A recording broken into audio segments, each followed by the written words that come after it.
Massive won the toss and they have chosen to bat. Well, the sad news for the Massive is that they are without their captain, just like the Pointers yesterday were without the captain, Leon Lake. And there is a Massive. He's going to be with the service of Ashawn Hodge, who has been their premium scorer throughout this tournament. So Ashawn Hodge is out due to injury, and it is going to be Shiv who is going to be opening up with and as I say, good afternoon to the man next to me, none other than Kentish. Good afternoon, Millington, and it's a very, as you said, a very sunny day here at Webster Park, and we're getting ready to see the first ball being bowled by Stoney and BEAMERZ. And we realize that today Razor Massive's batting will be considerably weakened by the absence of Ashawn Hodge. We trust that they have a reserve player to replace him with, to at least strengthen the batting of the Razor Massive. They have not won a match for the tournament so far, and perhaps they might be today thinking how they can bring off an upset during this match. So we'll be seeing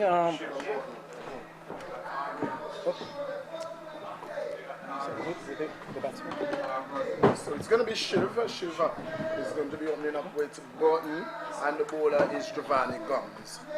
Giovanni Gums, the bowler, and it's Burton who is going to be taken for a strike. Very diminutive figure, Burton, and the signal comes from the umpire. Umpires for this game is Lake and Proctor. Lake and Proctor. It's going to be Gums. Runs away. Vamos. First delivery of second. And he has Slavia bought his run. So he will have to try again to get ball signal by umpire Lake. Giovanni Gums. Starting to Burton. Very short run. Runs away. Passes umpire. Ball to Burton. Burton to the center is getting one. That is making some height outside the line of the off stump. He's going to go to backward point. Can't score. Gums. And for Burton, the left-hander, he has a mid-off. Extra cover. Backward point. Slip gully. Third man on the boundary. Fine leg on the boundary on the onside. A mid-on and the man just get elbowed square leg. Here is Gums. Runs away to bowl to Burton. Burton is getting one outside the line of the off stump. A ball, a wide call and signal by the umpire. Ball is moving late. Had some late movement there. Nonetheless, wide ball call and signal by the umpire. So off the mark, up and running. They are 1 for no loss. Burton.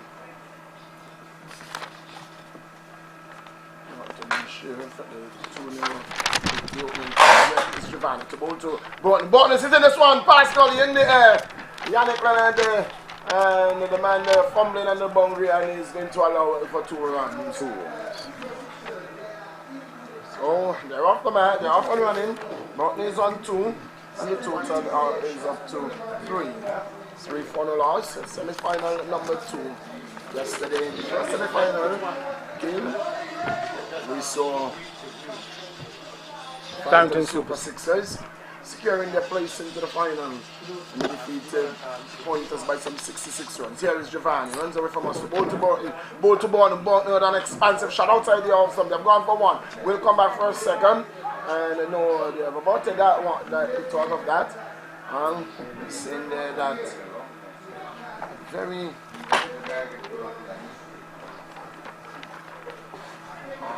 unfit Ashley White going at that one.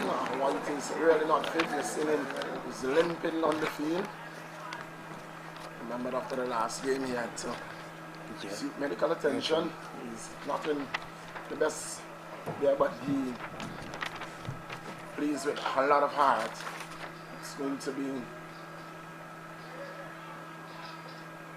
Giovanni Gums again. He's going to bowl to shift for the first time. Runs away, bowl to shift to this delivery. He's getting a wide.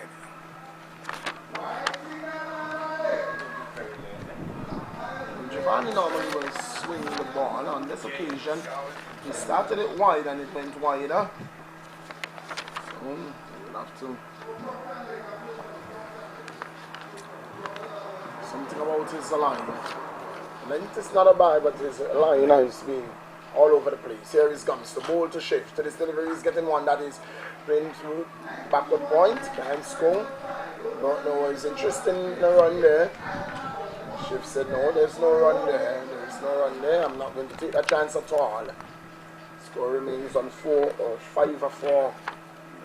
5 for no loss. In the course of over number 1, it's Giovanni again. The ball to Shiv. Ball to Shiv. Outside line of the off some wide. Not a wide delivery. Giovanni, real discipline in this the first over. Costing some 6 runs to date, 3 of which are wides. 5 in the score. 6 for no loss. Here it is. You have 3 wides and 3 runs. How would that come 5? 3 runs and 3 wides is 6. Yeah, 6. 6. 6. They run 2, they run 1. And they had 3 wides. 3 wides. 3 They had wides. 2 to this batsman and 1 to Burton. Yeah. Yep. Here is Gums to ball to Shiv. Again, this one is outside the line of the off. The over come to an end. And at the end of over number 1, they are 6 for no loss.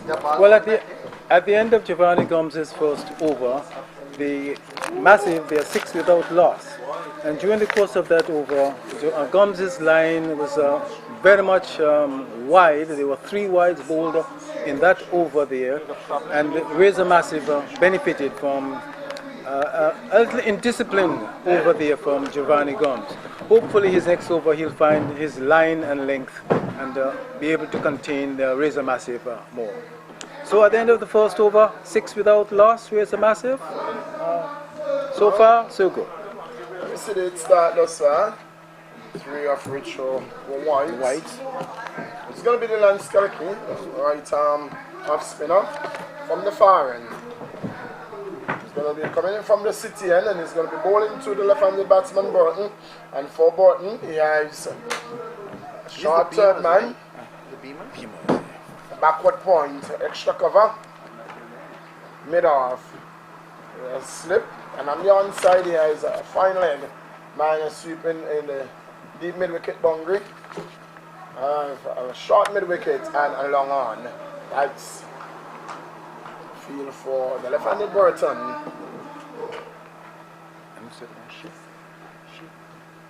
It is going to be Skeleki to bowl to Burton. Bowl to Burton. Burton is straight back down the track, and there's no run.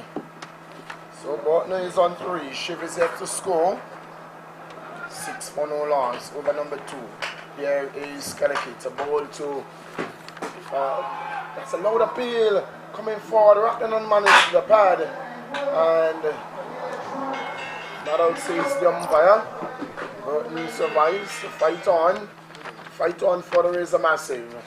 In the absence of this captain, he will have to really take the ball by the horn. Here is Dylan to bowl to Shiv. Loud appeal, no shot over there, and not outsays the umpire, but what a dangerous looking shot there. Not too off from the decision, not too off a shot there. That's dangerous. Very dangerous there, and Skeleki immediately dropping on a line and length there, bowling to Burton.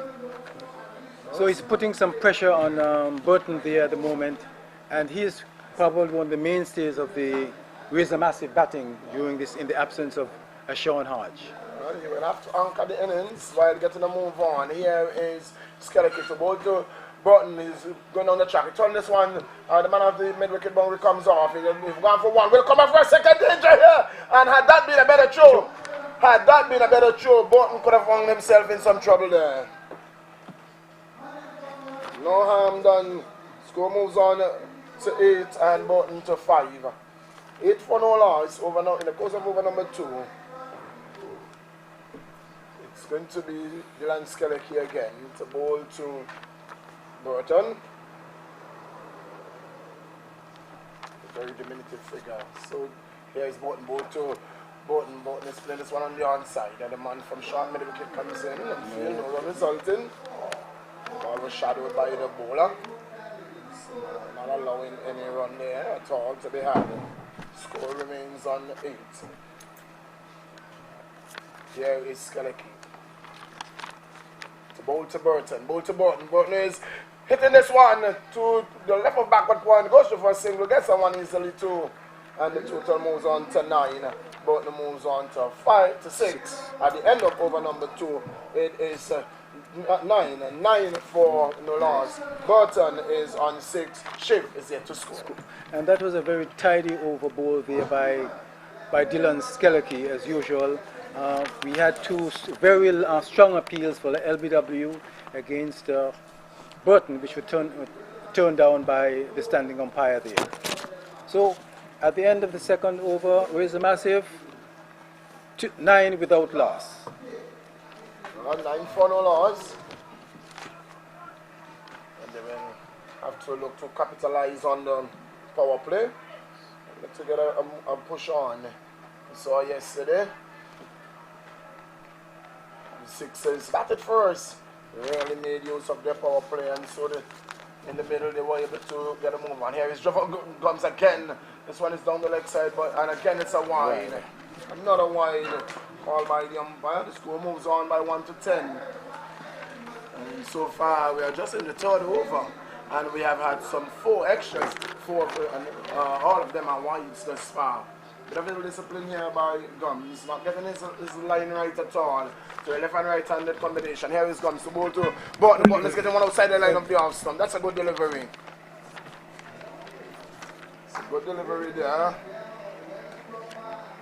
And so for those persons who are following our coverage and is interested in knowing what is going on over there in Antigua, it is that Sri Lanka is batting. They are 92 for 4 in the first test. 92 for 4. Here is Giovanni to bowl to Burton. Burton is hitting this one down the ground. He's going to get 4. He's going to get 4. Yannick coming across to his left and couldn't stop it. Misfield there, and it goes away for 4. And he's on to 10. And Burton, good looking stroke there by Burton. And that was very pleasantly timed there by Burton, beating the man at mid-off there to his left. That's unusual there for Yannick. Misfielding there and allowing 4 runs to Burton and moving the score on to 14 without loss in the course of the third over. Here is Gums to bowl to Burton. Burton is getting one outside the line of the off stump. Again, the umpire says that's a wide ball. It's getting some movement after it passes the bat, and so it is very difficult. That was a tight call. That was an extremely tight call. Nonetheless, the umpire is in charge and he says it's a wide. Total moves on to 15. 15 it is. 15 for no loss. Over number 2. Over number 3 in progress. Here is Gums to bowl to Burton. Burton is turning this one off the hip. Down to fine leg. They've gone for 1. Looking for a second. Burton was interested. No run there. Return coming in. Good one there by Felix. And then the total moves on by 1 to 16. And Burton on to 11. Burton is on 11. The score is 16. And Shiv is yet to score. Shiv is yet to score. So Sri Lanka is in dire straits over there in Antigua. Here is Giovanni Gums to bowl to Shiv. Bowl to Shiv. Shiv is getting one, is pushing down the ground. The man at mid-off will field, no run resulting.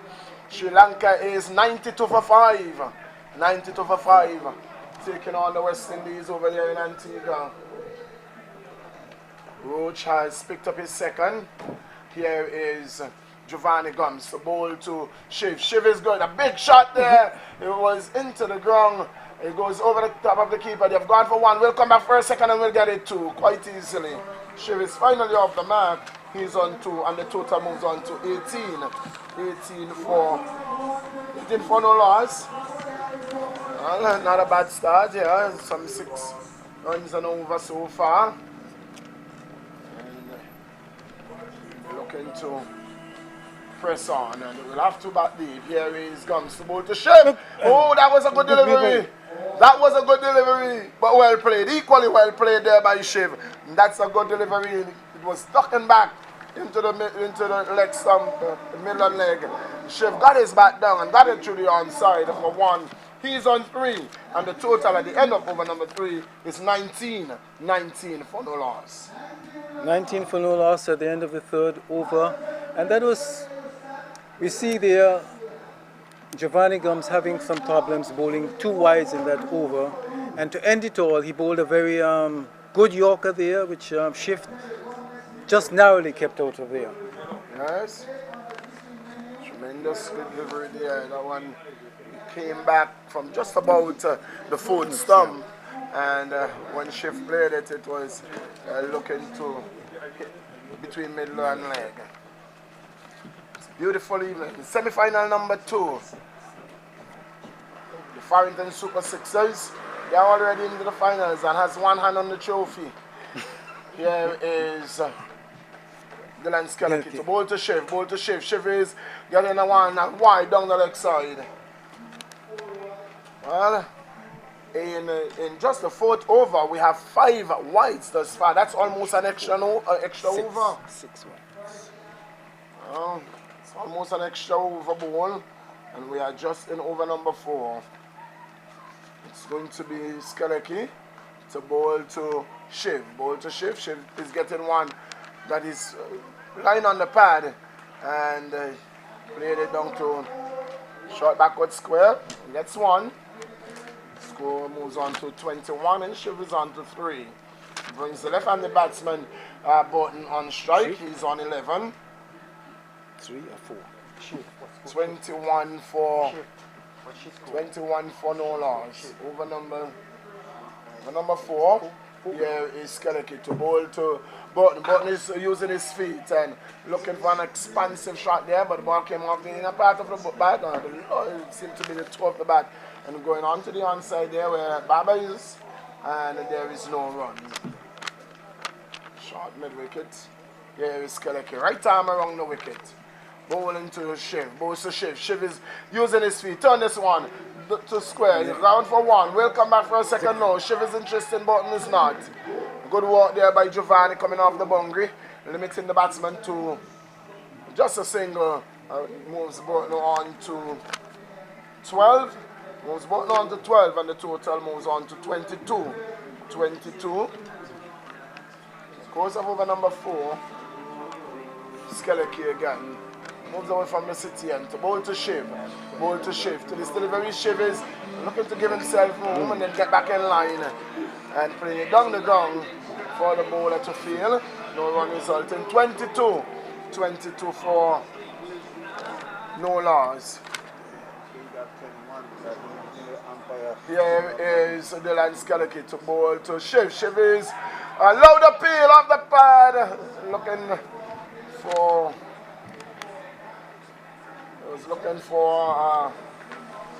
caught there at the wicket. Wasn't to base. Here is Skeleke to bowl to Shiv. Shiv is hitting this one to short mid-wicket. It's not going to get any run there. The over comes to an end. And at the end of over number 4, it is 22 for 22 without loss. And the next voice you're going to hear afterwards from the man Kentish is going to be Kid Stoney. At the end of the fourth over there, the Dylan Skeleke is over there. That was a pretty tidy over again. Bowling. So we have at the end of 4 overs, Razor Massive, none for 22 at the end of the 4th over there. Going fairly okay, but they need to be accelerating the run rate during the power play. Bearing in mind that they've had, they're without their major scoring batsman this season, Ashon Hodge. So we say good afternoon to you, George. Good afternoon to all our listeners here in Anguilla, across the Caribbean, and indeed across the world. We're into over number 5. It's not for 22 as this one is carried up outside the off stump, played into the covers, an easy single taken. Looked rather, the batsman had to hurry in at the very last minute. That was Burton. He goes to 13 and it's 23. 23 now for no loss in over number 5. So again, the umpires today, James Jimbo Proctor, he's at the far end of the ground. And at the Sakamich box end, Keith Lee Lake. It's comes again, running away from us. He's up outside the line of the off stump. The batsman essays a square cut, misses the ball completely, and into the gloves of the keeper it goes, and there is no run. So the Beamers up against Razor Massive today in semi-final number 2. Yesterday the Farrington Super Sixers beating the Pointers by 66 runs to advance to the big final next week. Here he comes again. He goes in outside the line of the off stump.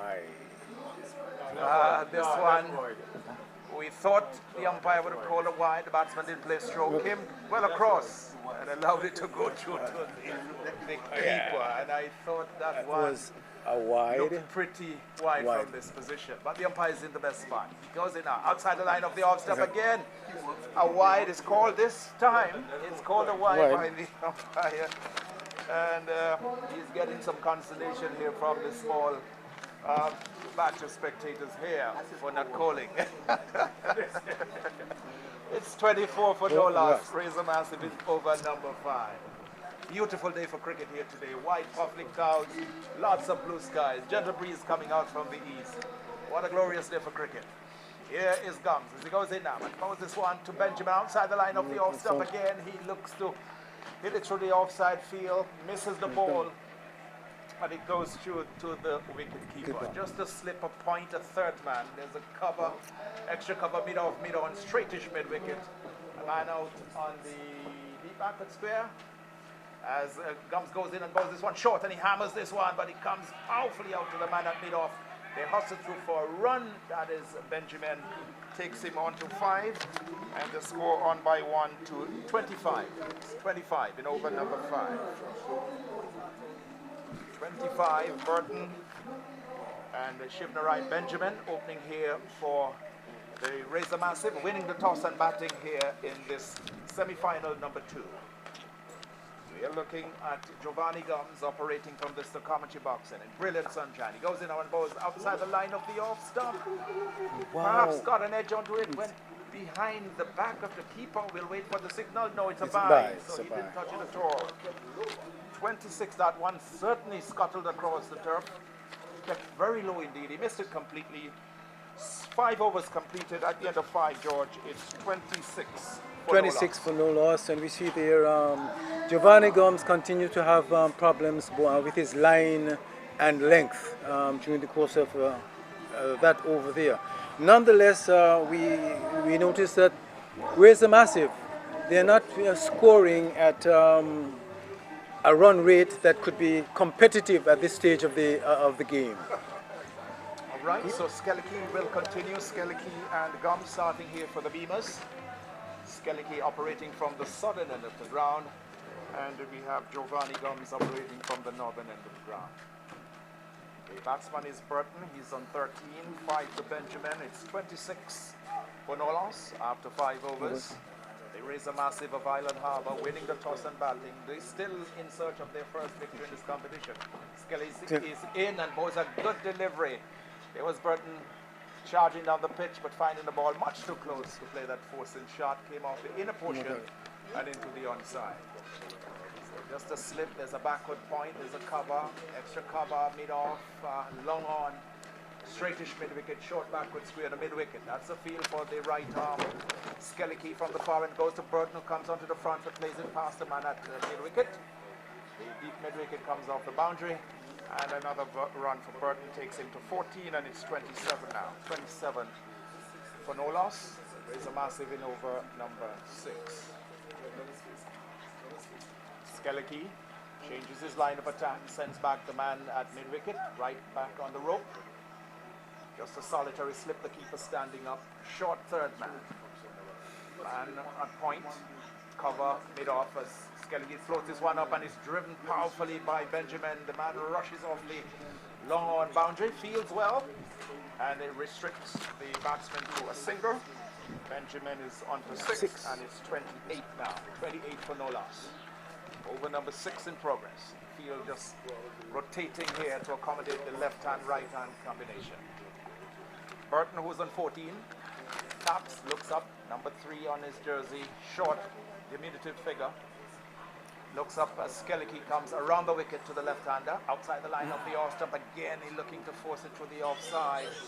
More backwards of square on the offside. This is the ball taken behind by Burton, Dion Burton, standing up. Skellicky, right arm off break, from the far end of the ground, bowling around the wicket to the left-handed Burton. Burton comes down the track and swings this high over the mid-wicket gap. This will run easily into the fence, and that's 4 runs. Just chipping down and lifting that high over mid-wicket. No chance for the man at long on. Into the boundary it goes for 4. Burton goes to 18. And it's now 32. They've gone into the 30s. 32 for no loss. And yes, and we saw Burton there using his feet to Dylan Skellicky and playing that one beautifully to the mid-wicket boundary for 4. Over in Antigua, Barbuda, Sri Lanka. 104 for 5. 41 overs bowled in that test match. Skellicky now into Burton. Burton goes down and nudges this one past the keeper. We'll have to wait and see whether he got a nick into it. Would seem so to me. They're coming back for the second run, but we'll wait for the official call if there's any from the umpire. Now he signals leg by. So 2 more goes into the extras column. 2 more to the Island Harbour team. They're on to 34. Burton is kept on 18. And Benjamin has got 6. So at the end of that over, at the end of 6, Island Harbour 34 for no loss. 34 for no loss at the end of 6, and we see Skellicky continue to bowl very tidily there, and the Razor Massive's run rate is just over 5 runs per over at this stage. Keith, what score you think that they will be looking at if they're going to be competitive against the batting of the Razor Massive? They're looking for anything in the BEAMERZ. region of 150 and up. That would be quite a decent knock for them. They're missing Hodge Ashan, their captain, who's injured. I understand picked up a leg injury playing football. So he's out. He's been the main and principal scorer in the competition. He's not there. And if they can't score anything in excess of 150, 150 would be a fighting target. they're up against it with the BEAMERZ. So Giovanni Gomez will continue from this to commentary box end. A slip. And Giovanni will be bowling his final over, I think. Third man. There's a man coming into the mid-off region. There's a backward point. There's a extra cover. A mid-wicket, long on, long off. Long leg as Gums goes in now and bowls to Benjamin. Tucks this one into the onside. The scamper 2 for the first run. Benjamin wanted 2 and should have taken 2, but the Burton is not interested. Benjamin goes to 7. That should have been 2. Clearly from here, the man out at long on had quite a way to go. The mid-wicket couldn't get around there in time. So 1 more to Benjamin. He's 7. 18 to Burton, who's on strike. And now we see the offside field being heavily populated. So no doubt he'll be pitching one about or outside the line of the off stump. The field, just a slip of third man. There's a man at point. There's an extra cover. There's a sweep underneath cover boundary, long off. And there's a mid-wicket, a long on, and a man at long leg. That's the field for Giovanni Gums as he goes in right arm over the wicket. Burton comes into the onto the front foot, plays the ball into the covers. They're looking for 2. They're coming back for it through. The throw comes into the bowler's end, backed up in the onside by Shaka Hodge. So Burton gets himself 2, and it's now 37 for no loss. Razor Massive. So Burton goes to 20. And the Shibna Ryan Benjamin is on 7. He's a non-striker. Over in Antigua, it's 107 for 5. Sri Lanka batting against the West Indies. This one is carried up outside the line of the off stump. A beautiful delivery. It pitched just about off and left the left-hander, moved away, just shaped away nicely, and went past the outside edge. Luckily for Richard Burton, into the gloves of Dion Burton, the keeper for the BEAMERZ. That was a lovely delivery. Pitched on about off and just moved away late. Let's look at Gums as he moves it once more. Bows to Burton, turns this one nicely, elegantly, stylishly, down to back of the square. Chakahat runs across quickly from mid-wicket to short backward square, and Burton gets himself his 21st run. It's 38 now for no loss. The Razor Massive brings the right-handed Shiv Benjamin into strike. Batting without any headgear, no cap, and without his helmet, facing up to Giovanni Gums. Right arm. This one is hit high in the air. It will present an easy catch for the bowler running through, looking to hoist it into the onside. Missed it completely. I thought that was a slower delivery, deceived him, and he just schooled it up easily for the bowler falling through to take the catch. So Shiv Benjamin goes for 7, and the Razor Massive of Island Harbour losing their first wicket with the score on 38 for 1. Benjamin goes in over number 7. Yes, we see the Giovanni Gums effecting the breakthrough there for the Stoney BEAMERZ, with the score being on 38 in the course of the 7th over. Keith, I don't think that the BEAMERZ can feel really fairly satisfied with the scoring rate of the Razor Massive at this stage of the game. It's 7 overs and just 38 runs on the score. When you look at the strength of the BEAMERZ batting, I think that's not. They can feel fairly comfortable that they have the game under control. Yes, they're doing quite well. Certainly stuck to their plan, playing to their plan, and they're doing well. The new man coming in after dismissal of Benjamin is Lanville Harrigan.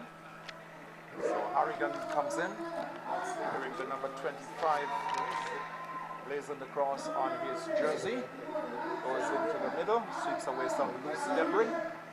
It's 38 for 1 in over number 7, the Razor Massive of Island Harbour, winning the toss and batting here today against the BEAMERZ of Stoney Ground in absolutely gorgeous and brilliant weather conditions. The sun is out in all its glory.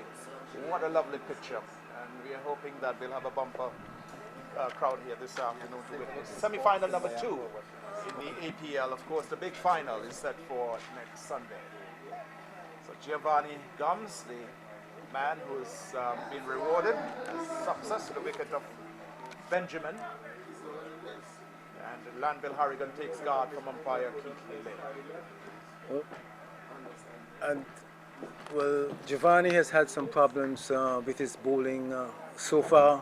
In his four overs, he's conceded quite a number of wides, but in his previous over, he certainly bowled a delivery which really beat Burton comprehensively. So Giovanni goes in now and bowls his first delivery to Lanville Harrigan outside the offside, and he goes back and crashes this one through the offside field.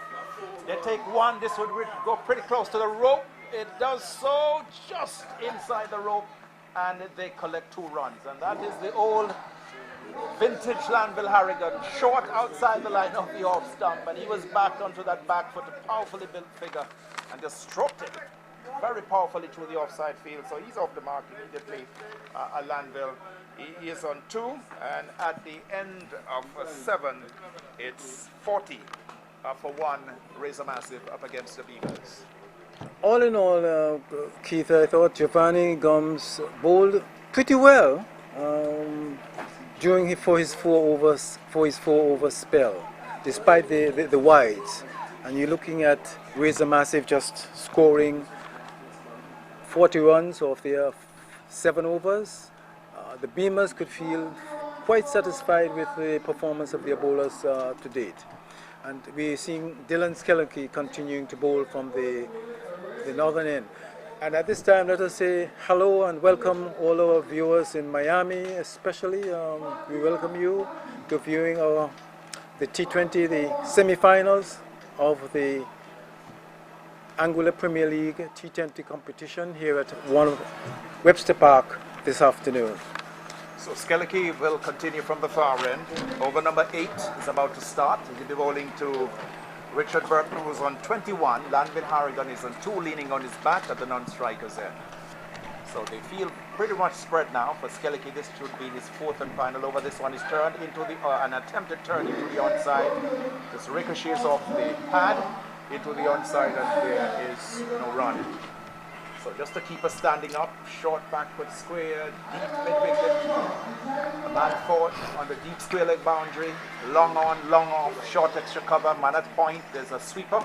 As Skeleke comes in, both Burton goes back and just jabs this one down. That was a faster, flatter delivery coming in with the arm. Could do no more than just jab it down in front of him. It's 40 for 1. Razor Massive up against the Beamers here in semi-final number 2 in the APL. Here is Skeleke bowling around the wicket to the left-hander. He comes in now, and both Burton gets a good delivery once more. Another faster, flatter delivery. Can do no more than shuffle across the line. Well directed on the line of the stump, pushed into the onside, and there is no run. Score is kept on 40 for 1. In over number 8, as Skeleke comes in now, and Burton advances a few paces down, finding the ball not there, having to come down. And this is absolutely wonderful bowling here by Skeleke, using all his guile, using all his experience to good effect here. Burton 21, Harrigan 2, Landville Harrigan that is. It's 40 for 1 as Skeleke comes in now, and Boaster Burton goes down, and oh, he's missed him. Missed him, clearly beaten, coming down, looking to hoist it through the onside field, and missed it completely. And Ian Burton behind the stump, standing up, missed it, could not gather it. Had he gathered it and taken off the bails, he would have been all over for Ian Burton. He's 21, 40 for 1. As Skeleke comes in, bowls to Burton. Burton comes onto the front foot and plays into the onside to meet on. And Joe Gums fires the return into the keeper's end. The end of a wonderful over, a maiden over. In fact, at the end of 8, it's 40 for 1. The Razor Massive up against the Beamers. We'll hear further comments from George Kentish, and then it will be Carl Rowan will be continuing the ball by ball. Keith, Burton was really tested in that over there by Dylan Skeleke. You can see the Skeleke's experience bowling there, flighting, bowling the faster ball, and Dylan Skeleke, Burton trying his best to score off that over. And we can see that the Beamers, that's the first of the spinners being used so far, and he has been fairly economical in his 4 overs. We'll no doubt see another one of the Beamer spinners being introduced into the attack shortly. Yes, so I would like to see the man Shaka Hodge coming into the attack very soon, because usually he's opening the bowling for the Beamers on a couple of occasions.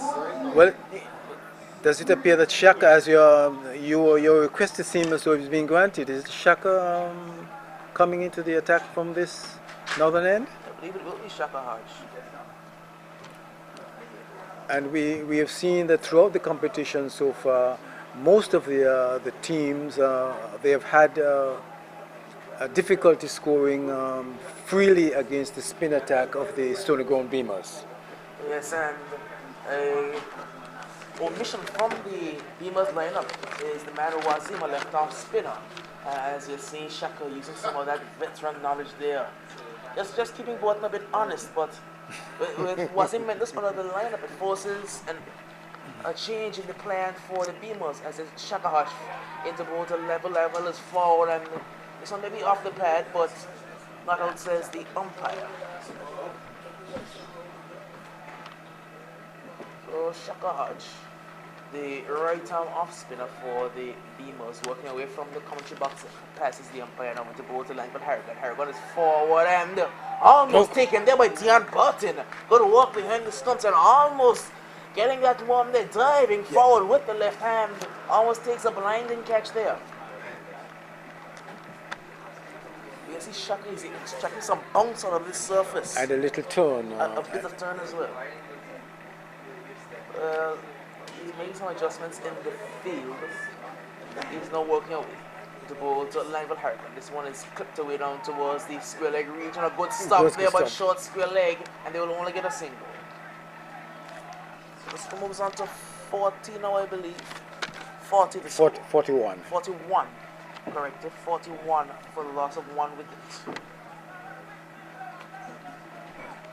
looking at the field for the left-handed bird, he's a very strong cutter of the ball, so Shaka will have to be careful he's not too short, because if he's a bit too short there, Burton loves to cut behind point.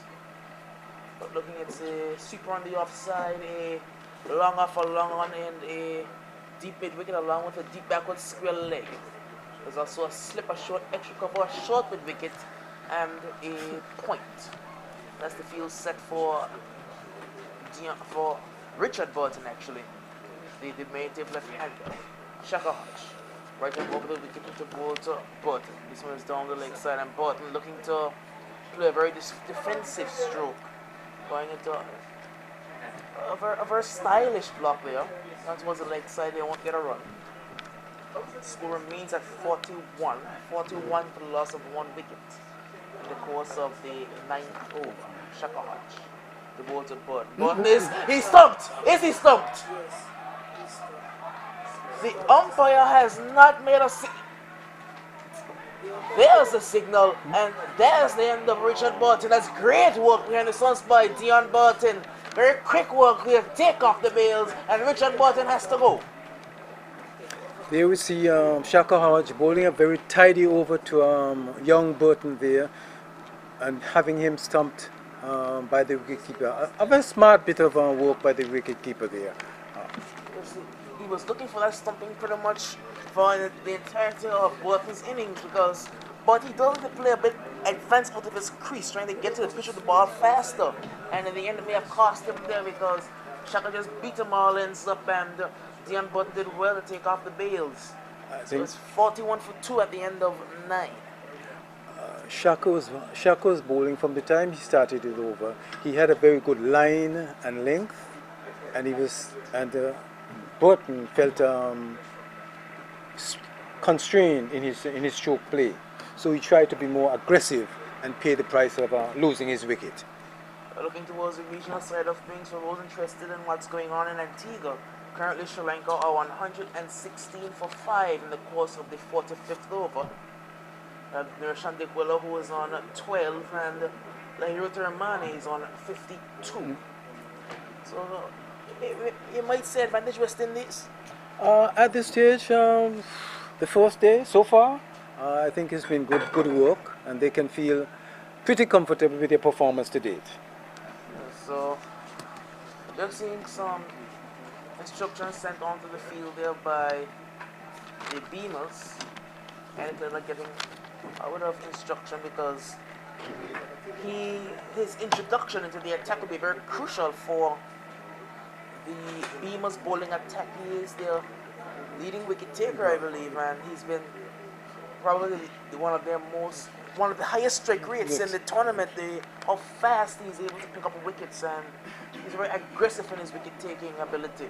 So he'll be very crucial to the BEAMERZ bowling lineup today. Okay. The new batsman is Right.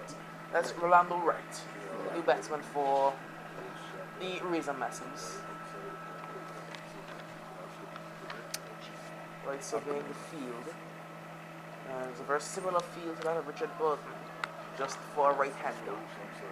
That was Shaka Hodge, the ball to the right, and Wright is stylishly forward and defending this one back down to the bowler. That's going to be no run. So at the end of Shaka's first over, it's a very tidy over in which he got the wicket of young Burton stumped there. And at the end of the 9th over, they raised a massive of 41 for 2.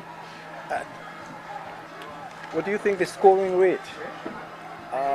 I think they're falling behind in the scoring rate in terms of giving the Stoney BEAMERZ a challenging tour in this total. I think what they are looking to do right now is consolidate, because with the loss of your captain, Ashan Hodge, he's been probably your most prolific batsman throughout the tournament. So with him out of the lineup today, they're going to want to really consolidate the innings up until the end, where the likes of, if Lambert Harrigan is still there, he can go. Vigliff Gomes can go. They have some batsmen who can really send the ball a fair way. So true. And with the loss of Burton has been one of their key players, solid, and he can really accelerate the scoring rate as well. So with the loss of him, and the absence of Ashawn, Razor Massive could be hard put up a challenging total for the Beamers. I believe if they can get to about 140, then they should stand a good fighting chance against the Beamers batting lineup, because of course they have the likes of Rolando Wright, who can really turn the game on its head. Look, his off spin is extremely crucial to there is a massive bowling attack. And you know, you see Mr. Yannick Leonard coming into this. It is going to be Yannick Leonard. Bowling from his probably his favorite end of the city end. Going to be bowling some left arm off spin to the right-handed Langville Harrigan. So we see now an all-spin attack by the Stoney Ground Beamers being employed against the Razor Massive. And we'll see how well Lanville fares against the spin of Yannick Leonard. One thing I can criticize about the Razor Massive throughout this tournament is that their strike rate against spin is extremely low. They don't rotate the strike well against spin. So we're going to have to change their fortunes today against Yannick Leonard. Tossing the ball hand to hand. Now, between umpire and stops the ball to Lambert Harrigan. Harrigan is cutting this one towards a short cover. Well done there by Shaka Hodge. That's going to be no run. 41 for 2. 41 for the loss of 2 wickets. Those being of Ryan Benjamin and Richard Budd, the 2 openers. So Lanville Harrigan's innings here is very crucial for the Razor Massive putting up a challenging total for the Stoney Ground Beamers. It's going to be Leonard to both to Harrigan. Harrigan is driving down the ground just over the hands there of Leonard, and they're going to run a single down to long off.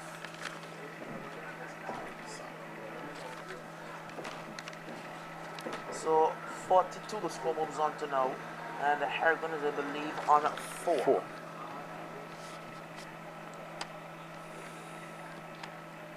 He was quite fortunate that Yannick Leonard couldn't take that catch.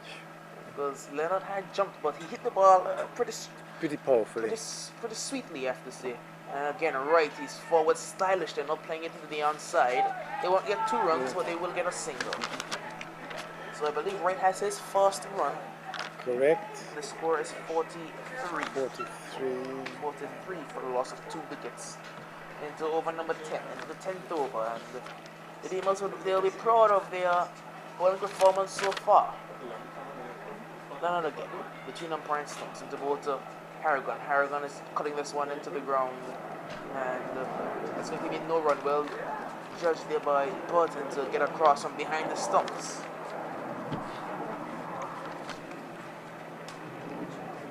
Long off, long on a deep mid-wicket and a deep backward square leg along the sweep on the offside. As it's Leonard into ball to Harrigan. Harrigan is driving powerfully down the ground. That was extremely well driven there, but there's a man at long on.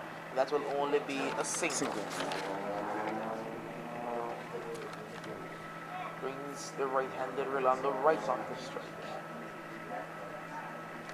Alright, he played a good innings in the last game. They're trying to get his team home, but just couldn't do it in the end. Leonard. And with the ball to Wright. And Wright is driving powerfully down the ground again. But the man from long on will get across, and they will only get a single. They're keeping the run rate ticking along, and that's what they need to do against the spin of Leonard. So at the end of the 10th over, it's 45 for the loss of 2 wickets. The Razor Massive. So it all depends on Lanville Harrigan and Wright here now being able to work the spinners around and probably score pretty heavily off the Stoney Ground spinners, but that is unlikely, as we have seen in the match against the Farrington Super Sixers. The Stoney Ground spinners kept them fairly in check. And I think with the quality of the batting from the Razor Massive, they will be high up against it to post a challenging total for the Beamers here. It's 10 overs gone, and we are only 45 runs on the board. We're looking probably at a score under 90, not unless Lanville and Wright comes to the party here this afternoon, and we see boundaries being scored quite freely. Well, they would have to increase the run. They would have wanted to be maybe around 6 runs and over the run rate right about now. So they have wanted maybe 15 more runs than they currently have, and you have to say that they. If to post a score in the region of 120 or thereabout, you're looking at 8 runs plus and over from here on. From here on, they're going to have to increase and the that's run rate. I think that's asking a bit much. Could be asking a bit much against the spin attack of the Stoney BEAMERZ. But cricket is a funny game. It is quite possible that so one bowler might be having a bad day, and Lanville can be coming into his own in this match. When he's someone who can turn a game on its head, he's played many innings for Anguilla and Leeward Islands where he's turned games completely on their head, and if he gets going today, then the Razors can post a very challenging total. But again, you have to look at the BEAMERZ spinners, the likes of Shaka Hodge, who still has overs. Leonard has 3 overs. Joe Gump has not bowled as yet, so he's bowled 1 over actually. So they have so many good spinners still left. I believe Skelly Keaton has a couple of overs. He's bowling. So they have a fair few spinners left that can combine for 10 overs. I say good afternoon to Mr. Tony. Good afternoon, Kai, and good afternoon to the listening public taking our feed both on social media and on radio. It's a beautiful afternoon for cricket, nice bright sunshine, and we are graced with a nice stiff breeze as well to cool the feel out there. And it's the Razor Massive versus the BEAMERZ, and we've yet to see the Razor Massive win a match in this competition. And they are very much hampered by their their captain in the person of Ashan Haj, who has been who has scored the bulk of their runs, so to speak. He is not playing today, and so they are certainly at a huge disadvantage. But they have started to bat, and they certainly show that they will be looking to set a score that can be competitive for the BEAMERZ. After 10 overs, only scoring at 4 runs and over, not really cutting it for T20 cricket. But as we all say, cricket is a game of glorious uncertainties, and anything can be possible at the end of the day. But they are in with a task here on their hands if they really are to put up a fight here against one of the informed teams, the BEAMERZ. One thing that's really hampered the Razor Massive has been injuries. Of course, one of their key players this time for the tournament would have been Keyshawn Richardson, but I believe he's been out with a hand injury for, I believe, since the first game, along with, of course, the captain is out, and one of the key middle-order batsmen who I believe only played 1 game, that's Akimel Rogers. Yes. Also, he would have been a key batsman for the Razor Massive, so they have been hampered by a fair few injuries. So. And of course, with Ashan now being out with an injury, again, the injury bug has plagued them. Well, Lanville is still there. He's quite experienced. Might not be as nimble between the wickets in terms of the running the singles and the twos, but I'm certainly sure that he can still pack a punch to get that ball over the boundary. It's going to be Shaka Hodge now. You know, the balls are on the right, and they're going to play this one forward stylishly, but not making much contact. This one off the midsection area, and he's down in a bit of pain there as well on the right. Probably just caught an area, sensitive area. It's going to be Shaka Hodge again. On the ball to right hand. Right is back your way and cutting this one powerfully through the cover region. The man will come across there, but only to pick it up. That's going to be 4 runs to Orlando right. It's a no ball as well. And I believe a no ball was signaled as well, so that's going to be a free hit. So you want to pick up the run rate, this is the way to do it. Yeah, really good shot there, just rocking back and just slapping it. The fielder there, Joe Gums, gave chase, but only to retrieve it from the boundary rope, and good way to start at the second juncture of the innings here, the Razor Massive. I think this is a free hit delivery. we have not seen that much capitalization of the free hit ball, so we will want to see whether or not. Well, the 50 is up. The 50 is up. And I think the Squirrel umpire just signaled him that he did not signal the free hit, so now he signaled it. So it's going to be Shaka Hodge into ball to Rolando Wright. And again, Wright is back and looking at cut, but good bounce there by Shaka Hodge, and Dion Button took it from him.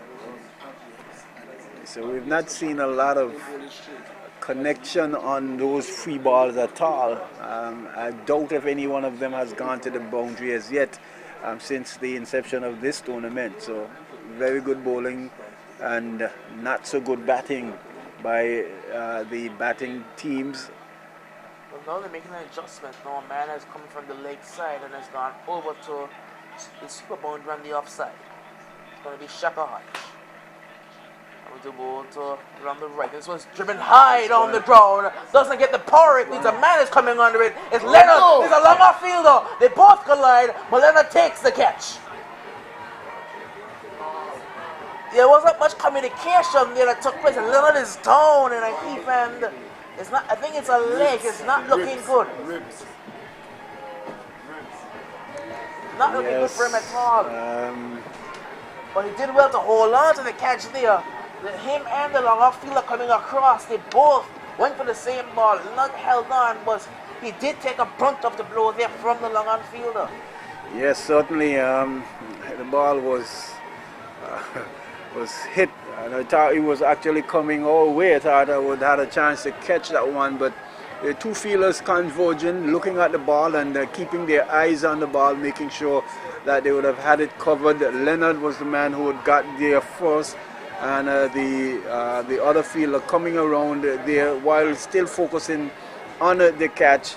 They were able to collide, and the good thing is that it's not as bad as it could have been, because we have seen some serious injuries and damages with players trying to take catches out in the outfield and have collided and caused quite a bit of injury. This time it was Leonard, and I thought he did a very, very good job as well and keeping his eyes on the ball, absorbing the impact and holding on to the catch. That was the beauty of that all. There's going to be Jacob Paul's, batsman. And he's also, I've seen him play a good few innings, but that is back up. He's holding his ribs and seems to be in some pain, but you can see, you can hear Rodney Ray, the manager of the BEAMERZ. He's extremely upset because that shouldn't have happened. The ball was clearly really Leonard's catch, but because he didn't call out the long off field, he ended up being collided with. So you hear Rodney Ray having a conversation with Leonard. I think they both were so focused on the ball in the air and getting there that they didn't have time to see one another. It's going to be Shaka Hodge at his first wicket of the day. And now he's sending his fielders all the way back because Langford Harrigan is extremely powerful. He's a man on strike, square 50-50. Shaka Hodge. Now the ball to Harrigan, and Harrigan is playing this one circumspectly. Well, block there, keeping this one away from his stumps. It's going to be Shaka Hodge again. The off spinner over the wicket in the ball to Harrigan. Harrigan looking to drive at this one, beating all ends up outside the off stump. Yeah, not getting his foot to the pitch at all, and beating him there. Ball going through to the keeper there in Burton. Hodge again. The ball to Langville Harrigan. Harrigan again is beaten outside the off stump. This is a good battle going on between Hodge and Langville Harrigan. Yeah. At the end of over number 11, it is 50 for the loss of 3 wickets. And our official scorer with his Livingston Clifton, he's still got 49. So maybe we might want to go with that, because at the end of the day we'll have to go by him really, because He says he hasn't really picked up that signal from the umpire yet, so his score sheet still has 49 in it. And so unofficially we've got 50 by our reckoning, but this scorer, our official scorer, is still scoring 49 for 1. We'll certainly double check after. But Kai, I would want to think that we are only going to see these 5 bowlers bowling. Should be 49. Should be 49. Should be 49. It should be 49. It was a 4 from the no ball. Yeah, so yeah. The official score has it at 49, I believe. Still getting confirmation on the score from 48. The score actually. So it's Joe comes down with the ball to Paul. Paul is driving to the offside, but can't beat this short extra cover. That's going to be no run. A bit of confusion going on with the scores, but officially it's 48. So 48 the score comes down the ball to Paul, and this one is driven down towards extra cover again. Good feeling by Leonard. Not feeling the effects anymore, I believe. So that's good feeling. The score is at 48 for the loss of 3 wickets. Joe comes. And the ball to Paul. Paul is driving again straight to extra cover. That's going to be no run. So it's been 3 stylish shots, but not made any runs from them. Yeah, Comes to Paul. Paul's driving this one now down the ground. Gets past Leonard, and it's going to be a single. And you can hear the shot from the ground, hit the ball, because this run rate it's rather slow, rather poor for cricket, you have to say. They're going extremely slow. certainly regressing here and not moving forward at all, and the overs are running out. Comes to Harrigan. Harrigan hits this one high, doesn't make good contact. Man on my phone, it comes in and takes a good catch, and there goes Landville Harrigan, the danger man for the Razor Massives, has to depart.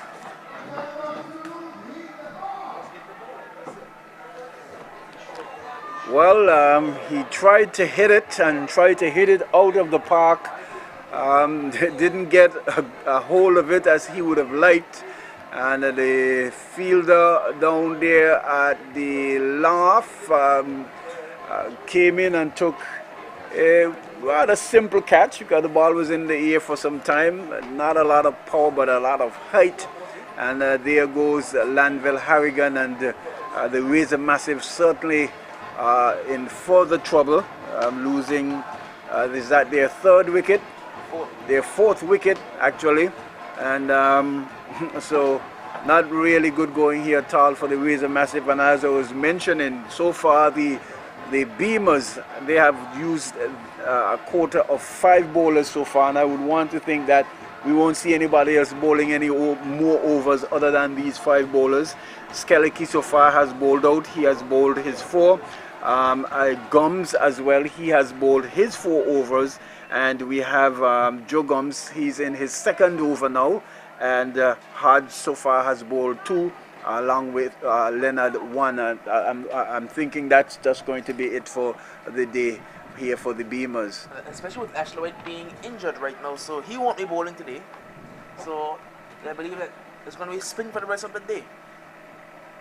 Joe Gums, the right-arm off-spinner, the wily old veteran Joe Gums, and the bowler Jacob Pauls.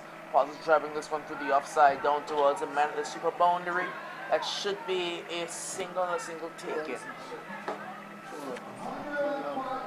So at the end of over number 12, the Razor Massives are 50 for the loss of 4. 50 for 4 at the end of over number 12. And certainly in some serious trouble here. If they really are to make a match of this, someone will definitely have to put up their hands here this afternoon to really give the Razor Massive some form of respectability here in putting some runs on the board. Is that Brown in at the wicket? Yes, Brown and Pauls they are at the crease at the moment, and these two here will certainly need to put up a good partnership, at least to bring some respectability to the Razor Massive and the total that they will want to put up here this afternoon. As I said, welcome back to Millington. It's going to be Yannick Leonard. He's going to taking up the attack. He's going to be relieving Shaka Hodge from this, the commentator's boot end. And he's going to be bowling left arm between umpire and stump around the wicket. He's going to be bowling to Jacob Pauls. And for Pauls, he has a long off. Man is sweeping on deep extra cover boundary. Extra cover. Man at a gully. Here is Yannick to bowl to Pauls. Pauls is cutting this one. Not making contact. Ball going to be taken by the wicket keeper. Going to just wicket pass the man at gully. Here is Yannick again. To bowl to Pauls. Bowl to Pauls. So this delivery, he's getting one that he's coming forward and driving well. Yannick got down, got a hand to it. They've gone for one, looking for a second. Are they going to go back for it? No. That was 2 runs. It should have been 2 runs. The ball didn't go very far from Yannick. He was down, and the man from the long off boundary had to make his way into the 30-yard circle, and still they only got 1, Tony. Yeah, not good running at all. We have seen for the most part of the tournament where the teams are not capitalizing and maximizing their, as we see Leonard in now. Leonard to bowl to Brong. Brong is coming forward and round appeal. Not out, says the umpire. They're going to go through for 1. That's going to be leg by. Total moves on to 52. Well, there's no signal from the umpire. No signal coming there from the umpire, so it's off the bat. So Brong is on 1. Jacob Pauls is on strike, is on 2. Here is Yannick Leonard to bowl to Jacob. Outside the half stump, he's hitting this one, down the ground. No one is going to get there. It's going to drop safely. They have gone for 1. They will come back for a second. They're going to get it. The return going a good one too. And that's no, going to prevent it. It was good run in there. Good, confident, positive run in the end. They go through for the second. So it's 54. It was in the air. It was high in the air. But it dropped in no man's land. Here is Yannick again to bowl to Jacob Pauls. Bowl to Pauls. Pauls is coming forward and looking to drive this one. The one coming off the inside edge. They have gone for 1. They will come back for a second as the man at the short final to run away down to a fine leg and can't stop the 2. So Jacob moves on by 2. He's on 6 and the total moves on to 54. 54. 56. I think it's 56. 56. 56 the scorer tells me. Here is Yannick Leonard again to bowl to Jacob Pauls. Bowl to Jacob outside the line of the off stump. Coming forward and shoulder in arms. The end of the over. End of over number 13.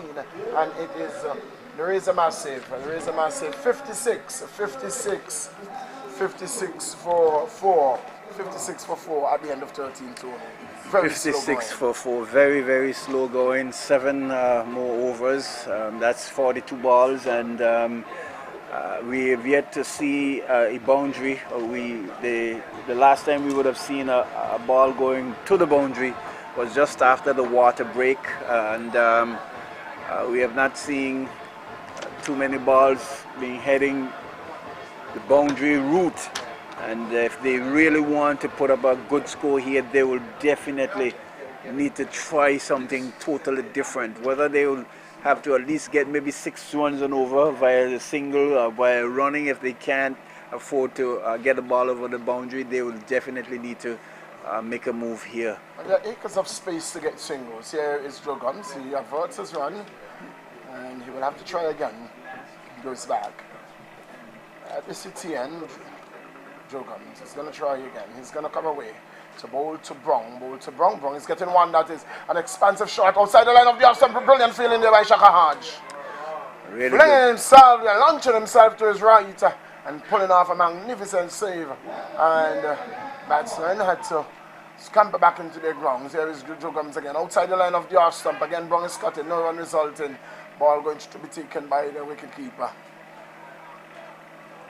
Joe Guns getting through his over, he gets through his over very quickly. Here is Guns, the bowl to Brong. Brong is getting one that is shorter. He's standing tall and pushing it to extra cover. Yannick Leonard does the fielding, no run resulting. Score remains on 56. A strong hold has been put on the Razor Massive batting. A strong hold by the spinners. Here is Joe Gums to bowl to Brong. Brong is going again for an expansive shot there. It goes down too long off. The man coming off the boundary there is Skeleki. Gets one, it's a Brong. He moves on to 2 and the total on to 57. 57-4-4. And over number 14, yes, you're hearing it right. Here is Brong, it's Joe Gums to bowl to Pearls. Pearls is driving well. Down to long on. They've gone for one. We'll come back for a second. They're coming back now. Somebody could be in trouble here. And Brong gets home. Had it been a stronger throw, Brong could have found himself a shot. But he got through very well. The ball was hit very straight, and so Felix had to move in front of the side screen to field and could not prevent the throw. So the total moves on to 59. Pauls is on 8. Here is Joe Gums. So Pauls is driving to the left of Hodge, comes across field, no run resulting. Score remains on 59 for 4 at the end of over number 14. Pauls is on 8. Brong is on 2, and at the end of 14, Tony, what do you think is would be a good total for a Massive? It's difficult to say. Maybe they will probably get to 80, 95 thereabout. At the rate they're going there, I don't think they would reach 100. They will certainly not going to reach 100 with the rate that they're scoring at now. But I must say kudos to the BEAMERZ bowlers. They have been very, very tight. Joe Gums using all his skill and his experience, showing it out there and really showing the youngsters how to bowl to a field that is set for your bowling, has been doing a really good job as well. Not only doing so, picking up the wickets as well as he continues. Here's Leonard. To bowl to Brong. Outside the lineup, there's some cutting well. He's going to get runs here. He might get to 3. He gone for 1. We'll come back for a second. And he goes into the boundary. That goes away for 4. Good looking shot there by Eversley Brong. Joe Gums, I'm not sure why well. He's an old veteran and he's up in age. But he's doing... Aside from him being up in age, I think what happened, he has a slight limp, so to speak. So as long as that ball would have passed him, it would have been very difficult for him to catch up with it because of that little limp that he has. Here is Yannick to bowl to Brong again. Brong is looking for... Well, that was an agricultural shot. His head was looking somewhere on the tambourine and the ball was somewhere up the tennis court. Not a good looking stroke at all by Brong. Here is Yannick again to bowl to Brong. Brong is coming forward and getting this one off the inside edge. They've gone for 1. We'll come back for a second. And I'm very surprised up to this time that Brong has not been spoken to. He's running straight down and up the track. He's running straight up and down the track, and very surprised that up to this point that he has not been spoken to. So total moves on to 65. 65. It is going to be Yannick to bowl to Brong. Brong is hitting this one down to long on. They're going to get runs here. 1. Total moves on to 66, Stoney. Yes, it's 66, and Brong moves on to 9. Brong is on 9. With him is Pauls. He's on 8. Coming to the end of over number 15. Here is Yannick Leonard. Between umpire and stumps around the wicket to bowl to Jacob Pauls. Bowl to Pauls. Pauls is pushing it up. Pass to Yannick. They've gone for 1. That's all they're going to be here. The man come off the boundary. He sends the return to Yannick. His score moves on to 67. Both batsmen are on 9. Well, the singles are certainly not going to hurt BEAMERZ at all. Certainly not going to hurt but BEAMERZ here today. Here is Leonard to bowl to Brong. This one is in the air. He's high. He's going to be safe. It's going to be 4. Giovanni misread it. He came in and had to go back. And in the end, misreading it, and it went over his head, and it goes away for 4. And boundaries are what they needed, and bringing up 2 boundaries in that over. Yes, certainly, Brown chancing his arms here this afternoon and really trying to push the scoring on to get the Razor Massive to something that they can maybe defend. We know that the BEAMERZ, they have got some really good prolific scorers, and anything maybe over 100 can be tricky once they set themselves to bowl right here. But Brown doing his part and making sure that he hits what's there to be hit. That one, he had the feeler not misjudged that one, it could have been curtains for him. But at least he's doing something a little different than the other batters. It's going to be Joe Gums to continue to bowl to Pauls. Pauls to this is where he's coming down and it's pushing it past backward point. They've gone for 1 and that's all they're going to be. It's Ashley White there, Fields. Can't stop the single. Score moves on by 1 to 72. 72 for 4. In the course of over number 15. Here is Joe Gums to bowl to Brong. Brong is hitting this one down to long on. Not really timing it at all. You hear the song of it in the lower part of the bat. It came off the toe of the bat. Score moves on to 73 and Brong is on to 14. But he's trying to get a move on. He's trying his utmost best to get a move on. It is going to be Joe Gums to bowl to Jacob Pauls. Pauls is coming down. He's getting this one off the edge. They're going to go through for a single. They're going to get it 2. Score moves on to 74. And Jacob goes on to 11. Jacob is on 11. Whereas the Brown is on 14. Joe Gums from the city end tosses the ball from hand to hand and walks. And then break into a jump, bowls to Brong. Brong is giving himself room to a ball that is going away from him, and so he's bringing even broader daylight between bat and ball. It's going to be Brong again to face Joe Gums. Joe Gums is getting this one to Yannick. This is going to be danger! Yeah! Oh! A poor throw there. Now they're going to get the single. Not a very good throw there by Yannick Leonard. Not a good throw there by Yannick Leonard, and in the end, what should have been a run out, an easy run out, it resulted in 1 run. Yes, really good feeling there, but not getting a well-directed throw. Here is Gums. Here is Gums. The ball to Pauls. Pauls is gone. Oh no, he was batting deep in the crease, and so he's using his feet, and it appeared that he was out of his crease, but he's using his feet, but he's still in his crease. In one moment I thought that he was stumped there, Tony, because he used his feet, and the keeper whipped the ball off, but he was still way in his crease, well in his ground. The over coming to an end, and at the end of over number 15, it is Razor Massive winning the toss, choosing to bat. They are 75. 16. Over number 16, sorry. They are 75 for 4. 75. After comments from Tony, the next man in the hot seat is going to be Keith Stonegraves.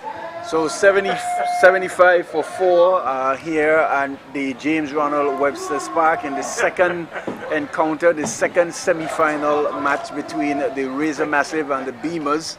And it's the Razor Massive. As I say, welcome back to Keith Stonegrave.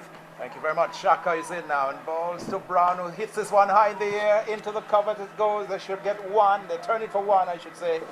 They get 2. And it goes now to 77. 77 for 4 in the course of over number 17. So Brown will get the individual scores for you in just a while.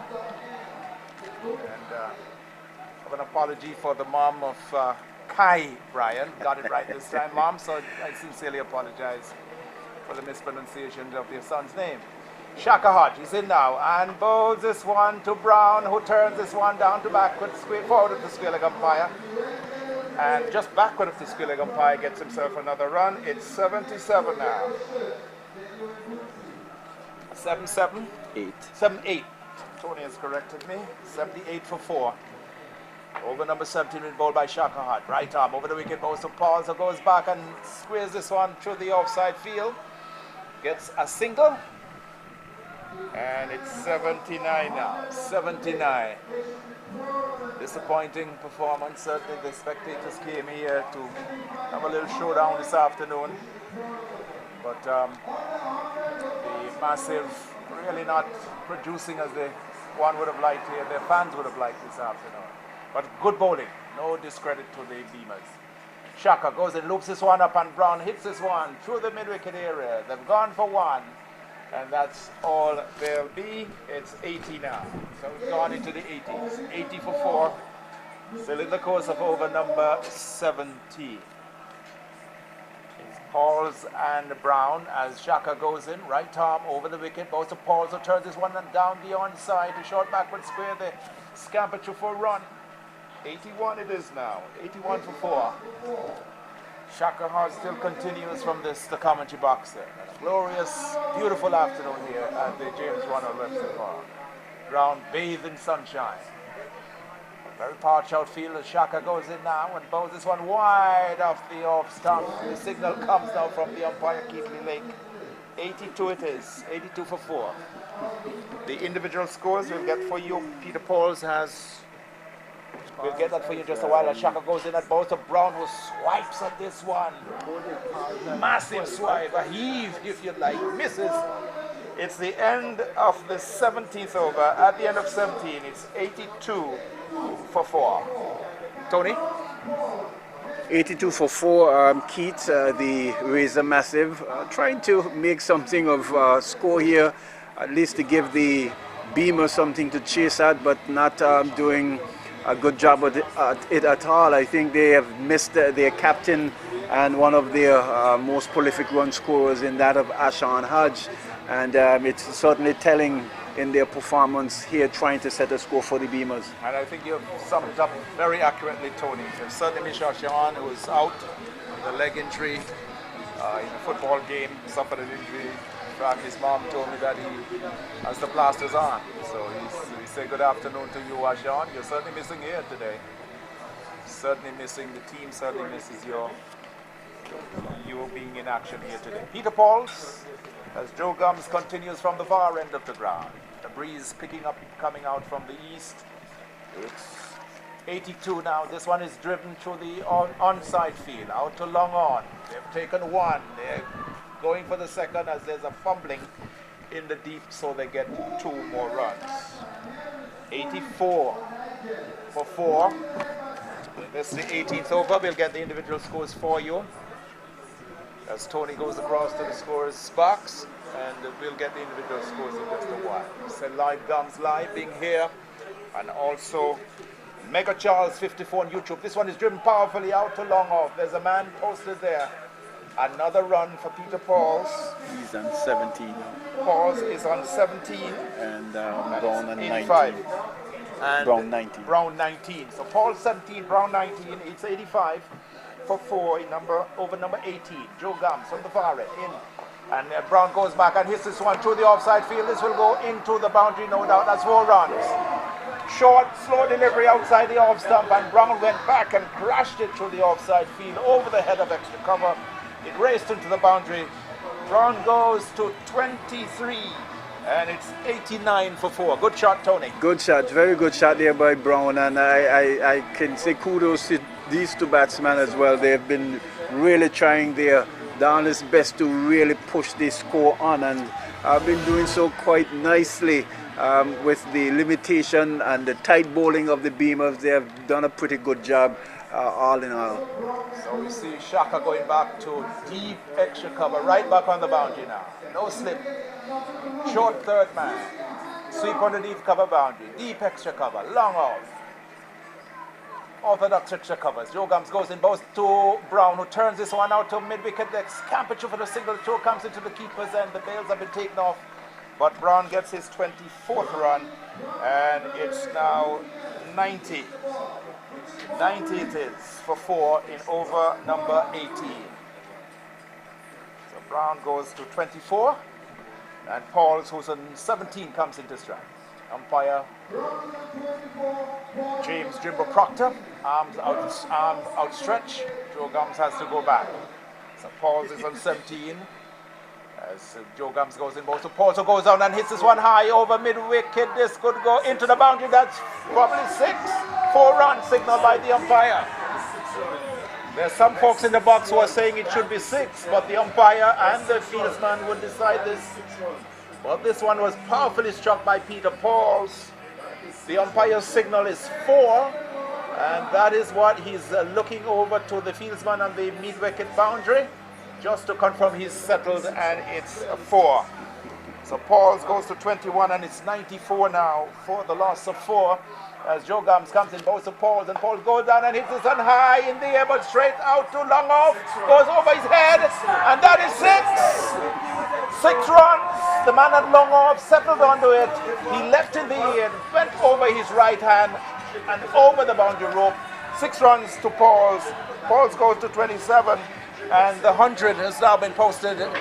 Tony, it's 100 for 4 after 18 overs. It's 100 for 4, and really good hitting there by Pauls, really bringing some excitement to his fans and the Razor Massive fans and the crowd as well.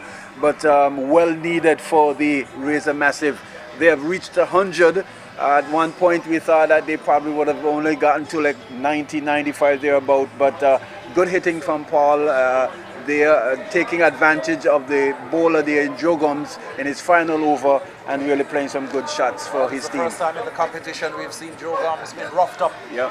4 and a 6.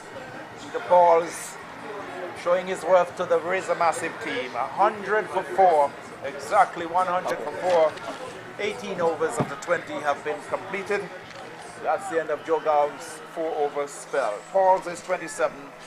Eversley Brown is on 24, and he may be facing up. That is Brown will be facing up to Yannick Leonard, bowling from this commentary box there, with a gentle breeze coming into our box, quite refreshingly so. An afternoon bathed in glorious sunshine here at the James Runner Webster Park. Semi-final number 2. It's the Beamers against Razor Massive of Island Harbours. Yannick Leonard goes in left arm over the wicket, round the wicket. This one is put into the offside field. A bit of a fumbling there by Ashley White at wide mid-off, over straight into cover, and there is no run. So Brown is kept on 24. Pauls has 27. It's 100 for 4. The 19th over being bowled by Yannick Leonard. Here is Leonard, left arm, round the wicket, balls to Brown, who swats this into the onside to mid-wicket. They look for 1. They will get 2 quite easily. Brown goes to 26, and it's now 102. 102 for 4. Brown 26, 27 to Pauls. Yannick Leonard is the bowler, operating from the northern end of the ground.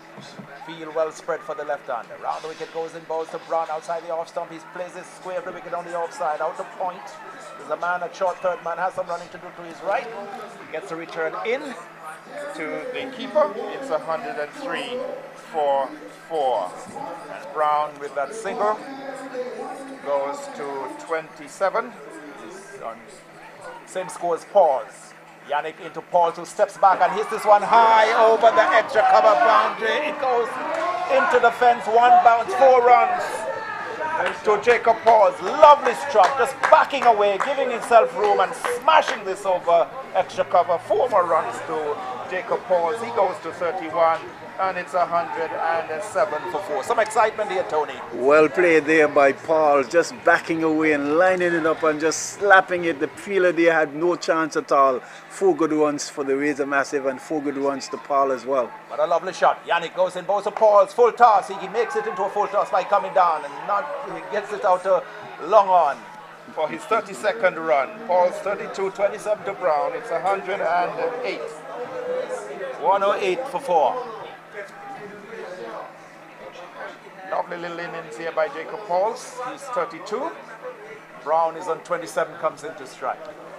Yannick Leonard operating from this commentary box here. Left arm, round the wicket into Brown, who swashes at this one, comes off the inner portion of the bat, goes into the onside field. He gets himself another run. He goes to 28, and it's 109. 109 for 4. We've had 19 overs completed with Eversley Brown on 28, and with him Jacob Pauls on 32.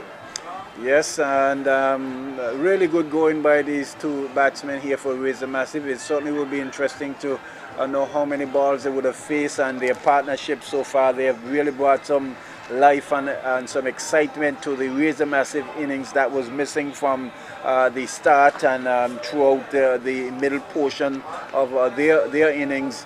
These two batters in Brown and Pauls has really done a good job so far. As we say, good afternoon, good evening to our listeners there in the UK, as well taking our live stream as well, Keith. Thank you so very much to all our listeners and viewers. Lloyd Gums Live and MegaCharles54 on YouTube. Final over is about to be bowled for the Razor Massive of Island Harbour. They are 109 for 4. Eversley Brown has 28 of those rounds, and 32 to Jacob Pauls. Eversley Brown will be facing up to Shaka Hodge. He'll be the bowler from the southern end of the ground, over number 20. So it's a final over. The field, as you can well imagine, is far-flung.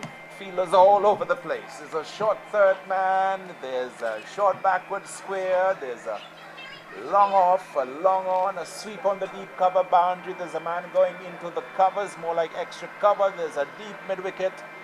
The Yannick Leonard is going right onto the rope, and Shaka Hodge with the final over, 109 for 4, as he comes in from the far end. He's up now. Oh, he doesn't bowl, and he's just given a little warning to Jacob Pauls, perhaps just caught creeping out from this. Shaka clearly telling him, young man, just be careful. He was out of his ground, could have whipped off the bails, and the umpire would have had to have been sent back. But Shaka gave him a little warning. Here it is, Shaka into Brown, outside the line of the leg stump, driven powerfully to short extra cover, and there is no run. Over number 20, final over, 109 for 4. Brown is on 28, 32 to Pauls, the non-striker. Shaka comes in from the far end, into Brown. Brown hits this one straight back over the bowler's head. This should be 4 runs. Lovely stroke. Lots of power, lots of beef put into that one. Driven powerfully by Eversley Brown, straight back over the bowler's head. It went like a rocket down to the straight boundary there. Straight behind the bowler for 4 runs. Brown goes to 32, and it's now 113. 113 for 4. Lovely shot there by Eversley Brown. Shaka, let's see what he does with this one. Brown taps away, looks up at him. Shaka comes in, goes to Brown. Brown goes down and attempts to hit this over mid-wicket. Missed it completely, and he was taken behind by the keeper. It's a bit of an anticlimax. We were hoping for something much grander. The ball sailing over the boundary perhaps, or going in or along the ground into the boundary. Shaka, experienced bowler, goes in, bows to Brown, who goes down. This one comes off the edge past the keeper.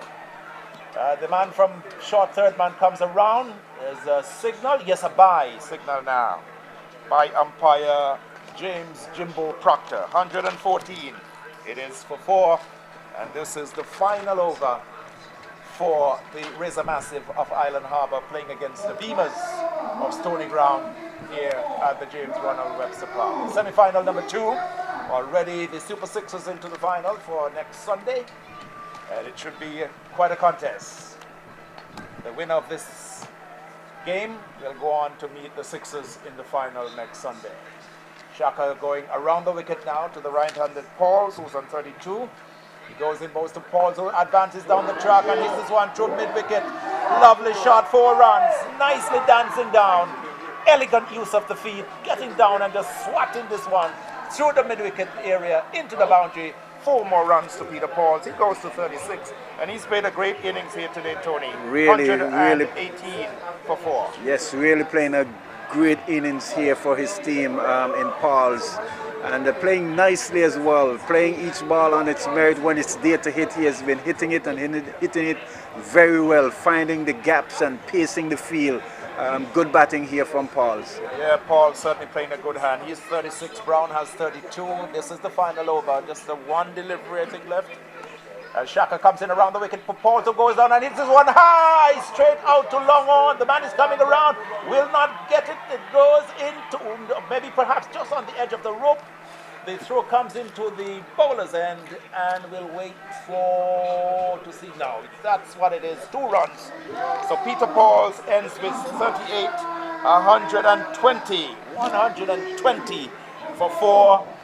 For the Razor Massive, wrapping up their innings here, 120 for 4.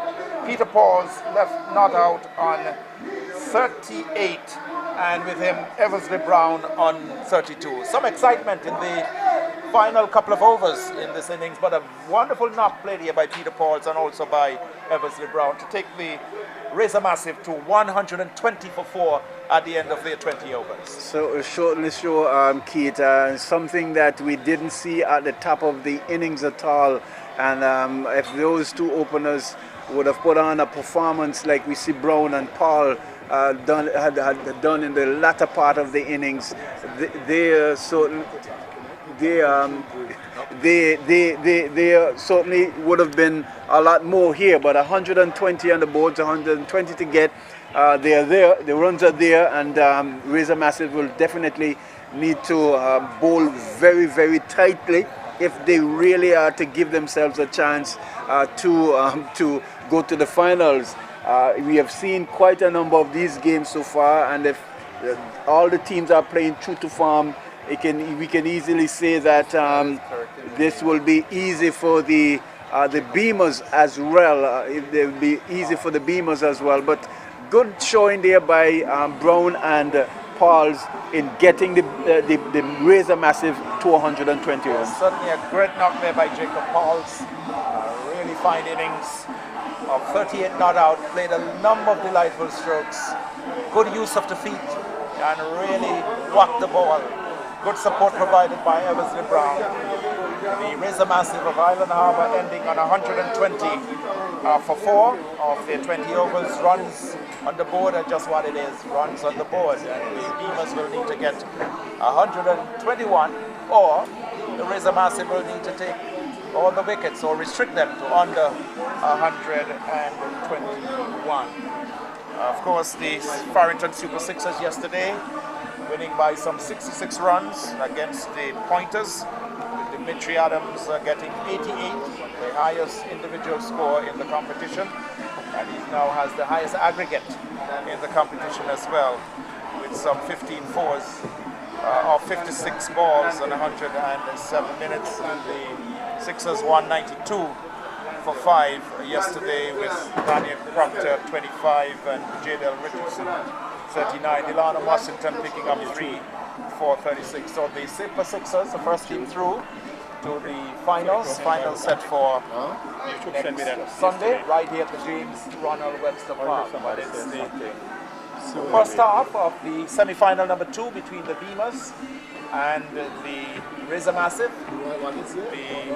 The Razor Massive winning the toss and deciding to bat, getting to 120 for 4 of their 20 overs. After the first 10 overs, there were mere 43 runs scored by the Razor Massive after 10 overs. But ending up with 120 for 4, at one point we thought they would not have even got to 60 or 70 by going at the rate in which they did. But full marks to the BEAMERZ. They have played well throughout this competition, and their bowlers, their strength in their spin bowlers, and they again came out with their spinners in operation and holding in check the Razor Massive. We're still trying to get an update from the test match. The first test match between Sri Lanka and the West Indies at T. 129 for 5 at T in the opening test match being played at the Sir Vivian Richards Stadium in Antigua. The players will into the break at this time, Tony, and perhaps it's a good time to have a chit chat. Maybe we can look back at this tournament, the APL, as the music blaze away out of the big speakers just to our right. But the tournament so far, Tony, your thoughts generally on the tournament, what you've seen from the start of the tournament up until this point, semi-final number 2. I thought it was a very good idea, Keith, to at least implement the tournament, because over the years we have not seen a lot of cricket being played here in Anguilla, and we know that T20 cricket is an exciting brand of cricket. It's worldwide, it's very exciting and entertaining, and to bring it home here to our listeners and to our viewers, I thought it was a good initiative to implement it as well. So far we have seen the teams that are performing in this tournament growing game by game, experiencing different tactics and different performances, and but so far we can say that there are two dominant teams in this tournament, the Blind Pointers and the Razor Massive. They have tried their best to compete with the likes of the Farrington Super Sixers and the BEAMERZ. But the BEAMERZ and the Farrington Super Sixers, they have seemed to put together a good brand of youth and experience to take part in this tournament, and are looking to go all the way. And certainly I can't wait for the finals next week, God willing. It's certainly going to be something if the BEAMERZ come through this one as well. Well, it should be quite a contest. We'll have to wait and see how it turns here this afternoon between the BEAMERZ and the Farrington, the Razor Massive. Razor Massive yet to win a game. They came close on a couple of occasions, but yet to win a game in this competition. But overall, as the tournament has gone on, we've seen some greater improvement in the play. We're still seeing, though, the level of fitness is still down, still way below what it ought to be. We've seen a number of clear twos, that only singles are taken, and so that continues to be a worrying sign. We've seen a number of players have come down, pull up with some hamstring injuries, which clearly speaks to the level of fitness. And once that can be done with that and get that up to the level, we should see some really good T20 cricket here. The fans are calling and asking what is going to happen after, what will happen after the conclusion next week. In fact, they've gotten so much interested with this APL, the T20 competition. It has certainly brought out the fans, the cricket fans, back to the stadium again to look at cricket. And to all our viewers overseas, those who would have followed on Clean Stream, not here with us today, Lloyd Live, and of course MegaCharles54 and YouTube. We know that we have quite a big following overseas in the UK, United States, and even as far as Africa. I was told the other day that we've been getting some very good reports on the overall coverage. So we want to say thanks to all those persons, and again, Tony, to the sponsors who played a major part in this competition. Yes, the sponsors, they have came on board and has sponsored this tournament. Had it not been for them, we would not have been here, and we would certainly like to thank them, especially in a time like these, where sponsorship are so few and far in between. They have jumped on board and has really lent their support in terms of their sponsorship. And like you said, Keith, we've seen, and I think we've seen the lack of fitness amongst our players as well, because they have not been playing that much cricket, and it's telling out there.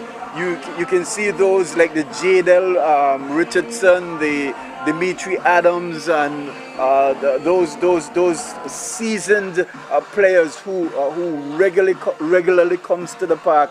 They are the ones who are scoring the brunt of the runs, taking the brunt of the wickets as well, and really showing themselves here. But in between, we have seen some performances from.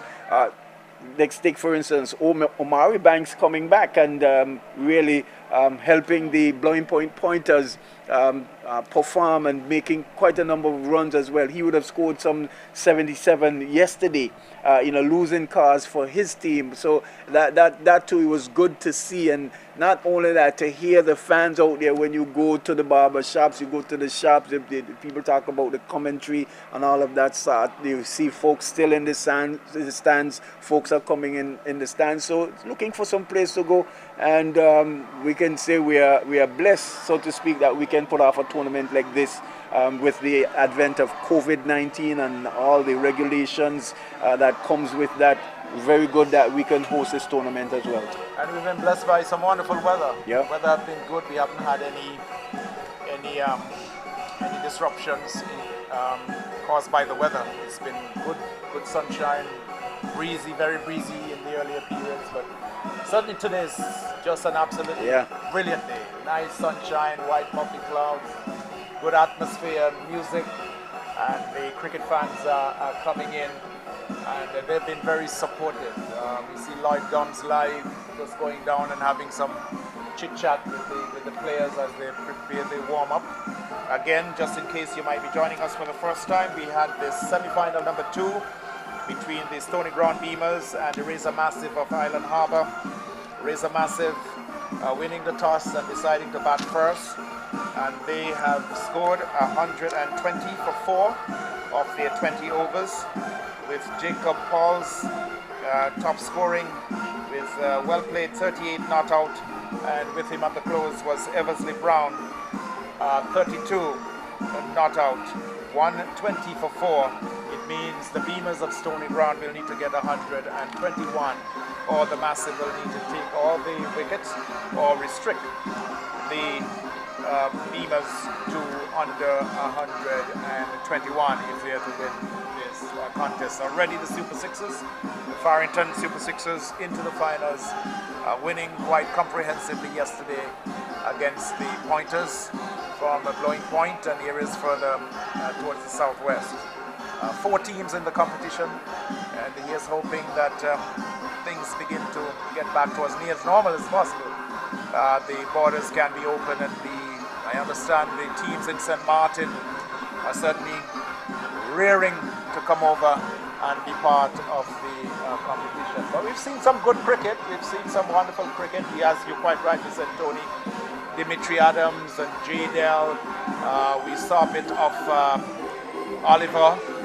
He played well early, although his form has certainly slipped, no doubt as a result of him being a multi-talented sports personality. He's very much into the football season, but his cricket just seemed to have dropped in the last couple of games here from what we've seen. We've seen the spinners really coming into their own. Joe Gums and Dimitri and Shaka, and those players have certainly come in into their own as well. The Pacers, 1 or 2 times we've seen some really lively stuff, but for the most part it's been one of spin. The spinners have certainly dominated in this tournament, Tony.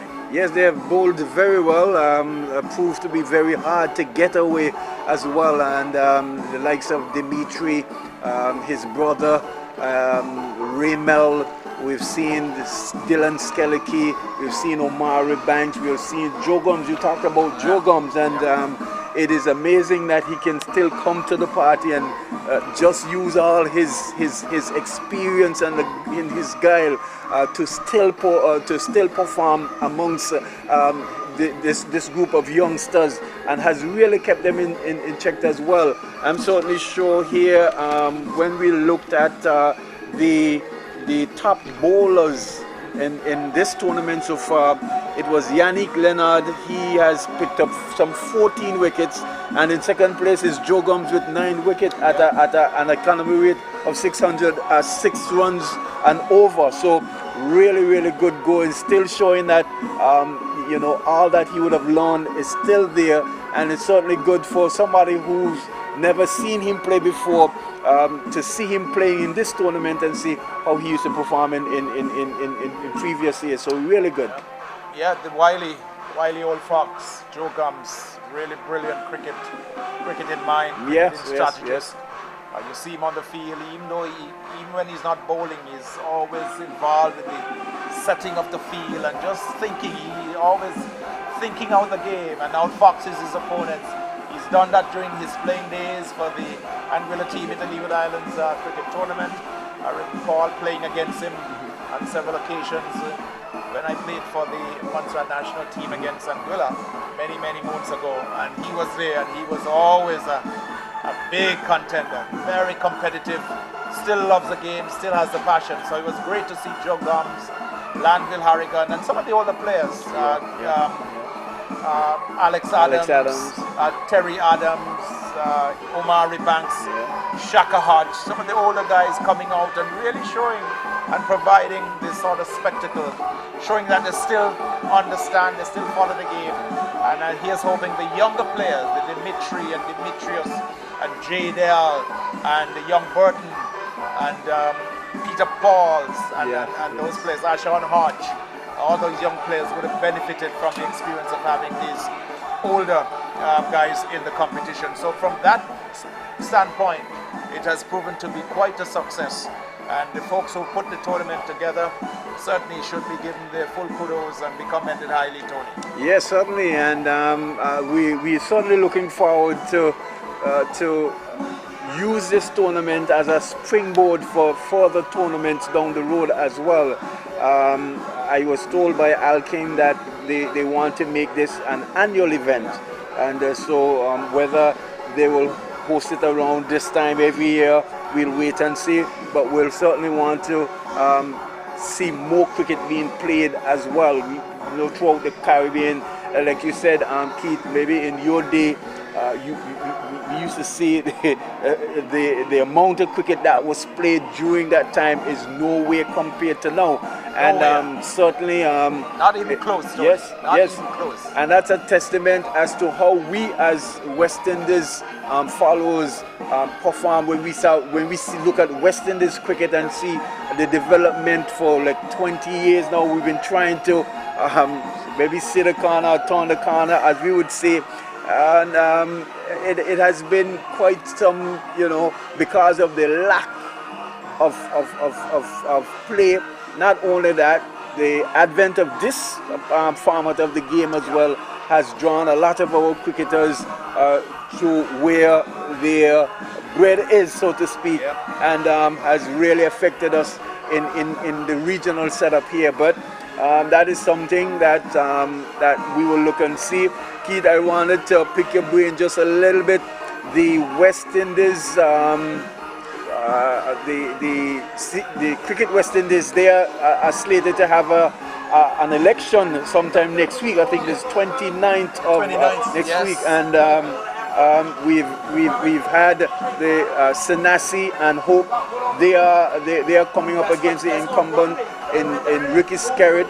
I read a story where Sanasi from Guyana, he reported that Skerritt had done something that was not in line with the guidelines, and whether he's found guilty and he will be disbarred, that is something that we are following. It's good old cricket lobby.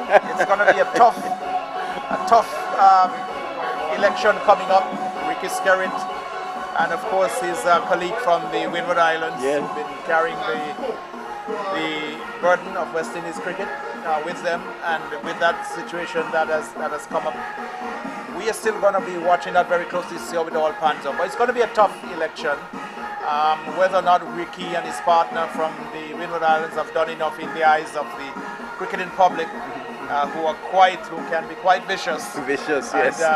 We will just have to wait and see whether they will be given a second term. We'll just have to wait and see. But cricket politics is just what it is. It's no different around the world as it is here in the Caribbean. So we've just got to watch and see. We're looking at the team playing against Sri Lanka in Antigua. We had a tea time with just over 100 for 5. The West Indies up against Sri Lanka at the Sir Vivian Richards Stadium. But that issue with Ricky Skerritt and the Cricket West Indies, it's a one that certainly has created some excitement, created some concern, certainly in cricketing quarters, and it's been looked at very closely. Whether or not Ricky and his colleague from the Windwards have been able to deliver what they said they would have delivered after they took over the presidency, the hierarchy of West Indies cricket, that will be determined by the various boards when the elections come up, as you quite rightly said, Tony, on the 29th. So it's worth watching. And those of us who've been followers of the cricket in the Caribbean will be keeping our eyes very closely on that election. Yes, you are not missing any cricket. We are still at the the lunch stage, if we can call it that. We will soon see the Razor Massive defending their 120 that they would have posted. The Beamers will have other ideas for sure in their effort to see themselves in the finals next week, and we will probably see some great excitement here this afternoon, Creed. I'm certainly sure Razor Massive will say, well, yes, we've put up 120 runs, well, let's go and defend it. It's going to be tough, but at least I'm certainly sure that they're going to give it a good effort. Oh yeah, the Beamers are going to be going hard at this. The Beamers certainly want to be in that final next weekend against the Super Sixers. The Beamers, the only team to defeat the Super Sixers, so it's going to be a big contest. But as I said, it's not over till it's over. Yeah. We've learned that, those of us who follow this great game of cricket, we know not to call it before it's done, and we don't. So we don't, here in the commentary box, we wait until everything is done, concluded, yes. And then we call it. We never called it before. It's a dangerous thing. We've seen many times you say, okay, this team is done and dusted, and only for the great whole game to come back and bite you. So Tony, 120 runs, the runs are already there. Yeah. The Beamers will need to go out and knock those runs off, or vice versa, the Razor Massive will need to take the wickets or restrict them to under the target. So we never call it before it's done. It's a very dangerous thing. And it's going to be a good contest. Yes, and certainly the Beamers will be going full throttle here this afternoon. They won't be taking any chances. They'll be playing some serious hard cricket right down and ensuring that they do what they need to do and take it and then prepare for next weekend, where the Sixers are already into the final. Certainly, and we really want to say kudos and a shout out to the ground staff as well. Bobby Black leading the charge there, the curator for the Wicket. He has done an absolutely splendid job. We have seen where the pitch has been prepared for both batting and bowling as well, so it's not a one-sided affair at all, and I want to say well done to the ground staff there in really over the past weeks, months, has really created something good for us to enjoy this game. And it's traditional. Anguilla's always prepared, has always had a very good pitch. This surface, cricketers from all parts of the region who played here have always commended the high quality of this pitch. You can play, you can continue playing on this for days and days, weeks in, weeks out, and you get that nice sheen, true, hard, firm surface. The ball comes on to the bat. If you can bowl, you'll get something from it, whether you're a spinner or pacer. Batters can score runs, you can play through the line nicely, and so it's always been, the outfield has always been very fast as well. Once you beat that in arm, it's very, very hard for you to cut it off. So it's lightning fast. And we've seen some wonderful cricket. And as we've been saying, we are certainly looking forward to next weekend for the grand final. But to all who've been involved, the scorers, the media personnel, the umpires, the players, the sponsors, the scoreboard operators. We've had the folks, our friends from HMP, Her Majesty's Prison. They've also contributed in a big way, keeping things tidy, clean around the ground. So we have to commend them as well. And the ground staff for doing an excellent job, week in, week out, to be continuously preparing and ensuring that we have a good surface to play on. Everyone must be highly commended. Again, to Lloyd Live and to MegaCharles54 on YouTube, Clean Stream, they've been here, Radio Anguilla, Class FM, all the commentators who've come in, chipped in and been part of the broadcast, ensuring that we get a good quality feed and a good quality broadcast going out to the rest of the world. We know that the rest of the world have been looking, because we've been seeing some of the feedback coming into us here. When we've gone astray or we've been off, they've been very quick to point out that, you know, so that is good, and it all was well. The fans, they've done a wonderful job coming in. It's been a long time we haven't seen so many folks here in the ground. We've seen cars on the southern end, the western side, to the back of us, to the north. And so it's good. It's just a good spectacle. We've seen the advertising boards, advertising signs going up around the ground, really looking and providing to the rest of the world. And then we've been blessed here in Anguilla that we are as one of the islands where the COVID has not really taken root, and we hope it never does. And full marks, full credit to our medical staff, our nurses, doctors, the frontline people who've been doing all the tests and ensuring that we can come to the park without masks, we can mix and mingle and certainly have games. And the rest of the world are looking at this, so this is good advertisement to the rest of the world, how we've done, how we've managed to stick with the protocols, stick with the regulations, and how we've managed to deal with the COVID situation here in Anguilla. We're just encouraging folks to continue. We've still got some ways to go in terms of the vaccination program, and there's appeal still for persons who have not yet been vaccinated to do the right thing. Do it for Anguilla, do it for the future generations, and the people of Anguilla keeping it safe, Tony. Certainly, and yes, as you mentioned, the people of Anguilla as well, the citizens of Anguilla, for the most part, have done a really good job in adhering to the guidelines and the protocols as well, because certainly without that, we would not be in a place that we are today. And so, hopefully things will get better. It probably won't be the same as before March of last year, but certainly it will get better where, we can see the economy showing some signs of booming again with the vaccination being rolled out and all of that. Hopefully we can see a little bit of light at the end of the tunnel, as we would say. But so far so good, and we're looking for even greater things. So we give thanks to the Almighty for keeping us safe here in Anguilla.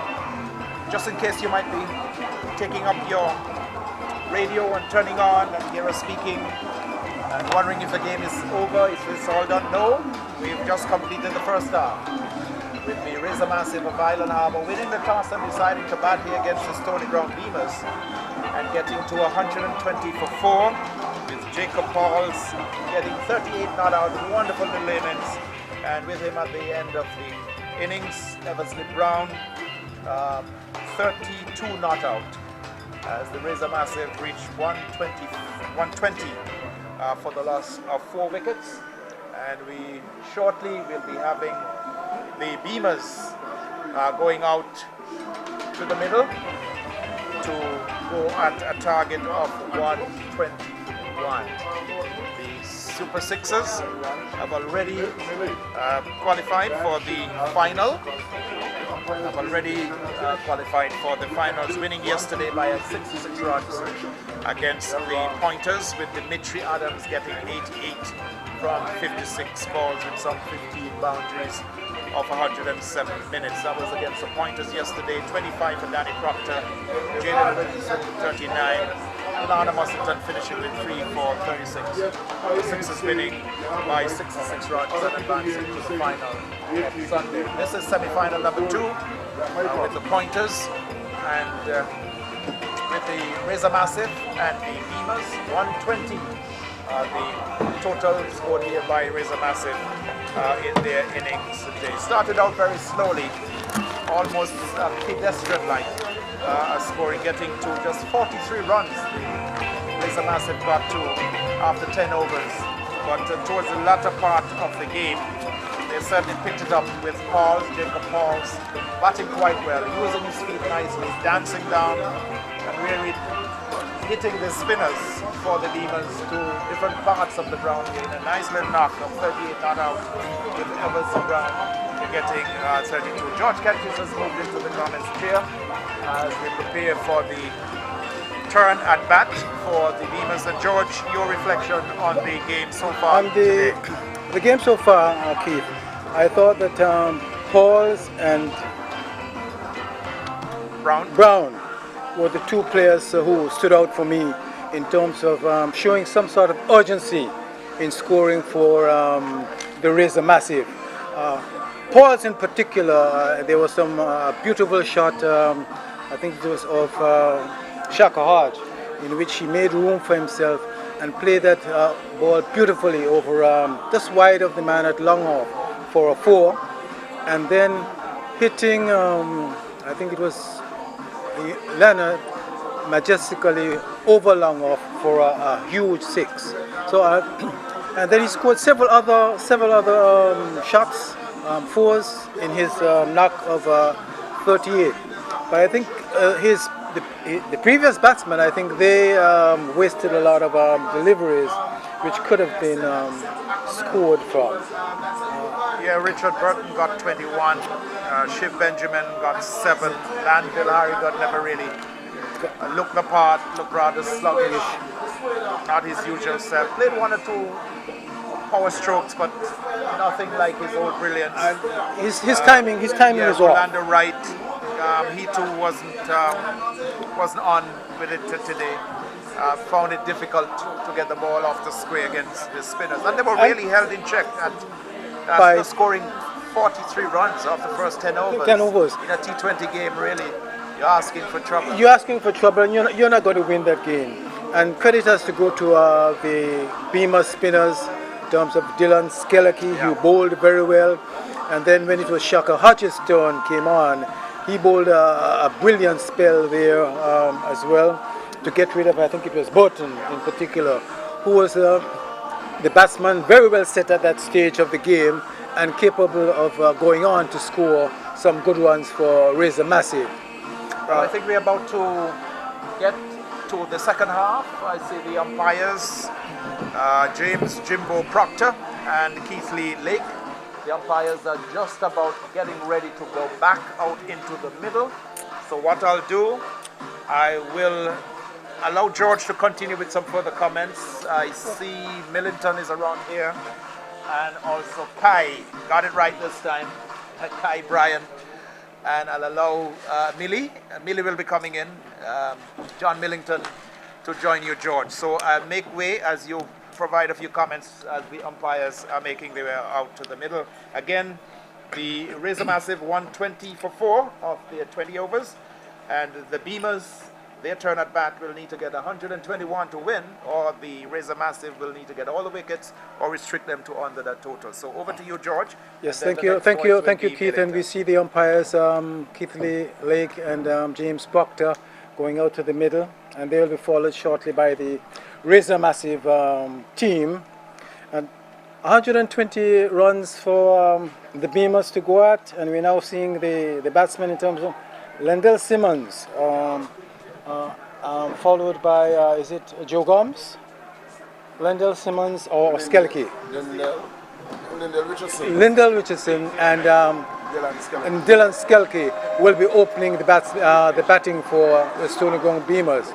And these are two batsmen who have been scoring pretty heavily during the course of the season so far. Millington, do you think that the 120 posted by the Razor Massive is a challenging total for the BEAMERZ? Good evening to all. Good evening to you. And I'll tell you this. Cricket is a game of glorious uncertainty. Runs on the board, runs on the board. But definitely from what we have seen so far during this tournament, is that it's going to be an uphill task for the Razor Massive. It is going to take some disciplined bowling. It's going to take from them what we have not seen thus far for the tournament. The likes of the old veteran Brown will have to come today, and he hasn't come good in order for Razor Massive to have any chance at all to progress to the final. He will have to come good. He will have to send back the likes of Dylan Skellecky and Lendell Richardson in short order, and look to get into the batting order of the BEAMERZ very early. If that doesn't happen, the Razor Massive will be starting on the back foot. Definitely, and we're having looking at Dylan Skellecky, who has been in tremendous form throughout the tournament and playing some really delightful shots, timing the ball exquisitely, and Richardson as well. When he's playing, he's a good timer of the ball and a powerful striker as well. Umpires giving us the signal that they are ready. And up here, we are also ready to bring you live coverage for what of the reply. As it is going to be Dylan Skeleke, who is going to take first strike. He is going to be starting with a third man, man a backward point, extra cover, and a man on the long off boundary. So the two men that are allowed out, there are two men allowed out in the first 6 overs in the power play, and those two men for the massive, they have put in place a third man and a long off. On the onside there is a short, a fine leg, a mid wicket and a mid on, and we are seeing 3 players coming in and having a conversation there. That will be the captain, standing captain for today. That's right. Having a conversation there with the old veteran Landville, Harrigan, and that is. I'm not sure who the number 72 is. We wait to find out who he is. Seem to be. It's not Harrigan. It's not Keith Harrigan. The man at extra cover. Okay. So right. All is set now. Nigel Hodge. Here is Brown to bowl to Skeleke. Skeleke is getting one that is playing off the body. Going to square leg. They've gone for one. That's all it's going to be. Lindell Richardson is not on 100% fit. And so he's not going to be coming back there. So they're off the mark. The BEAMERZ, they are one. Dylan Skeleke is off the mark first ball. He is on one. Dylan Skeleke has been a prolific run getter for the BEAMERZ thus far. Captain Lindell Richardson has been among the runs also. Well, it's going to take some real good bowling from the Razor Massive today to contain, to defend the total of 120. Well, it's going to be more than good. They will have to do more than just good bowling today. It has to be more than good in order to get past the likes of Dylan Skeleke and Lindell Richardson early. Here is Brown to bowl to Lindell Richardson is getting one that is hitting down somewhere about off stump, and he's pushing it on the onside. No run resulting. The man has been coming across and feeling. The score remains on 1 for no loss. Dylan Skeleke is on 1. Here is Brown to bowl to Lindell Richardson. He's getting a good delivery. He's getting a very good delivery, which is coming forward and just playing down nicely in front of him. No resulting. So we are hearing the voice, we are hearing the wicket keeper, Solomon Bukaran. He's a live wire in the team. And Brown turns from the city end on the top of his mark, walks and breaks into his run. Ball to Richardson. Richardson is turning this one to short final. They're going to go through for one, and they're going to get it quite easily. So Richardson is off the mark. He's limping through. Not fully fit,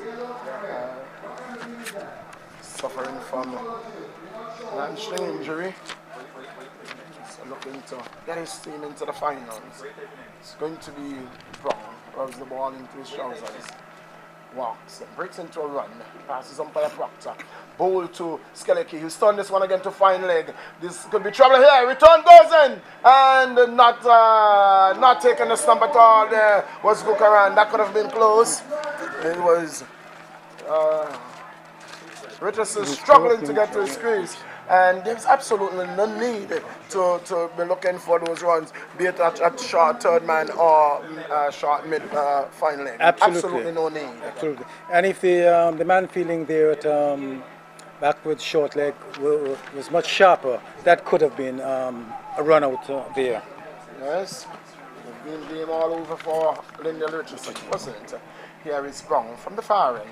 The CTN runs away, passes on by Proctor, ball to Richardson. Richardson is going for, he's looking for an expansive shot there outside the line of the off stump, but he found that it was making some height there and coming back into him. He managed getting it into the offside in the air, but away from the fielders. No run resulting at the end of over number 1.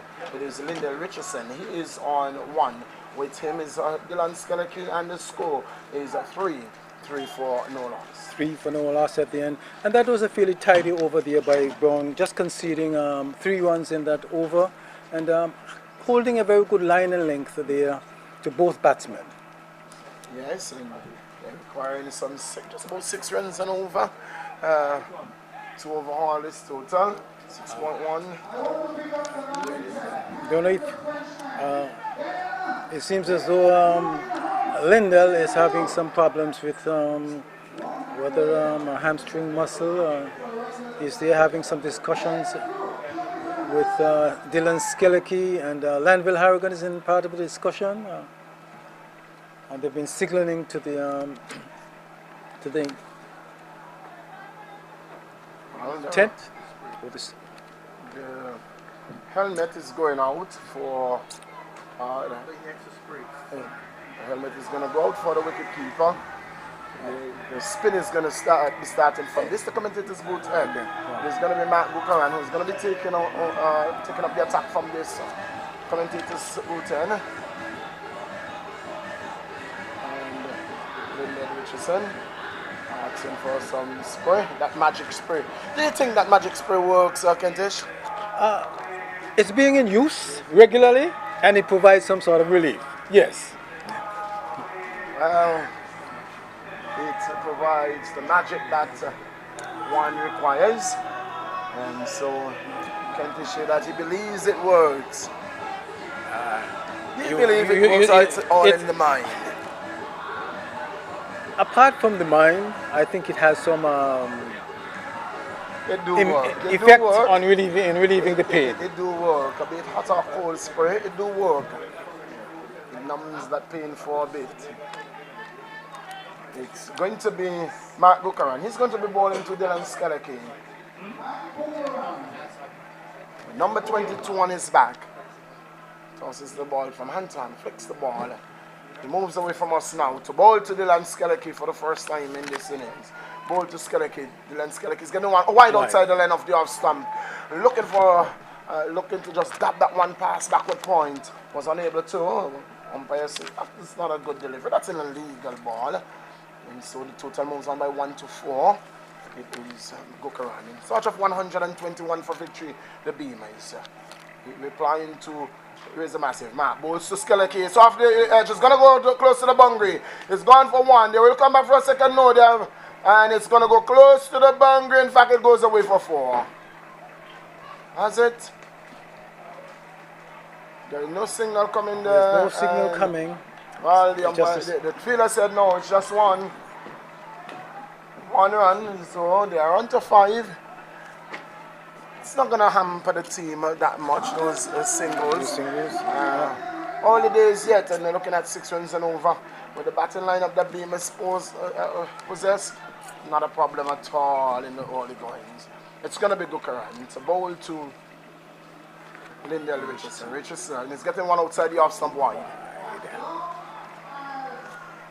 It's a wide ball. Total moves on to 6. 6 for no loss. 6 for no loss. They're into over number 6. It's going to be Buchanan again. Moves away from us here at the commentator's booth end. Passes umpire, keep the late. Bowl to Richardson. Richardson is fishing. He didn't catch a fish there at all. No. That wasn't a good shot, good looking shot at all. He's in pain, he's feeling it. And so he said, I'm not sure why he would have opened the innings. You have the likes of Burton there, and you could have stayed in the pavilion and watched the runs being scored. Here is Buchanan to bowl to Lyndon Richardson. He's coming forward and playing this one to Gully region. No run resulting. Score remains on 6 for no loss. He is doing himself more harm here, more damage than doing himself good. When you have the likes of Burton in there who can open up the innings. Here is Buchanan to bowl to Richardson, who's getting this one for 4. You can give up that chase now because the ball is going to win that race. It is always going to win that race down there, even though it was going up the hill. A little slope there. It's a new ball, and Lyndon Richardson really spanked it and it goes away for 4. Four. So Lindell is on to 5. Lindell is on 5 and the score is on to 11. 11 for 5. no loss. Lindell score. Lindell is on 5. Skeleki is on 2. Skeleki is on 2. It's 11 for no loss.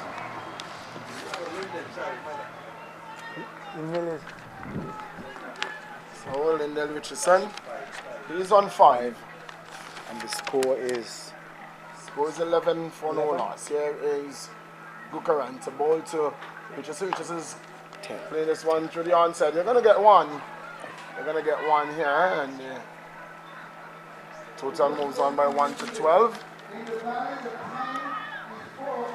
And Richardson is on to 6. 11 is the score. It's going to be Gukaran to ball to Skeleki.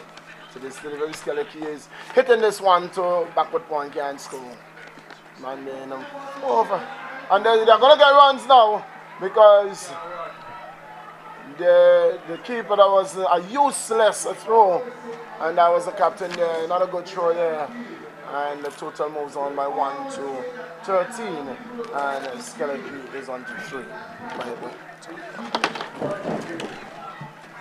We're seeing here Skeleki Summit.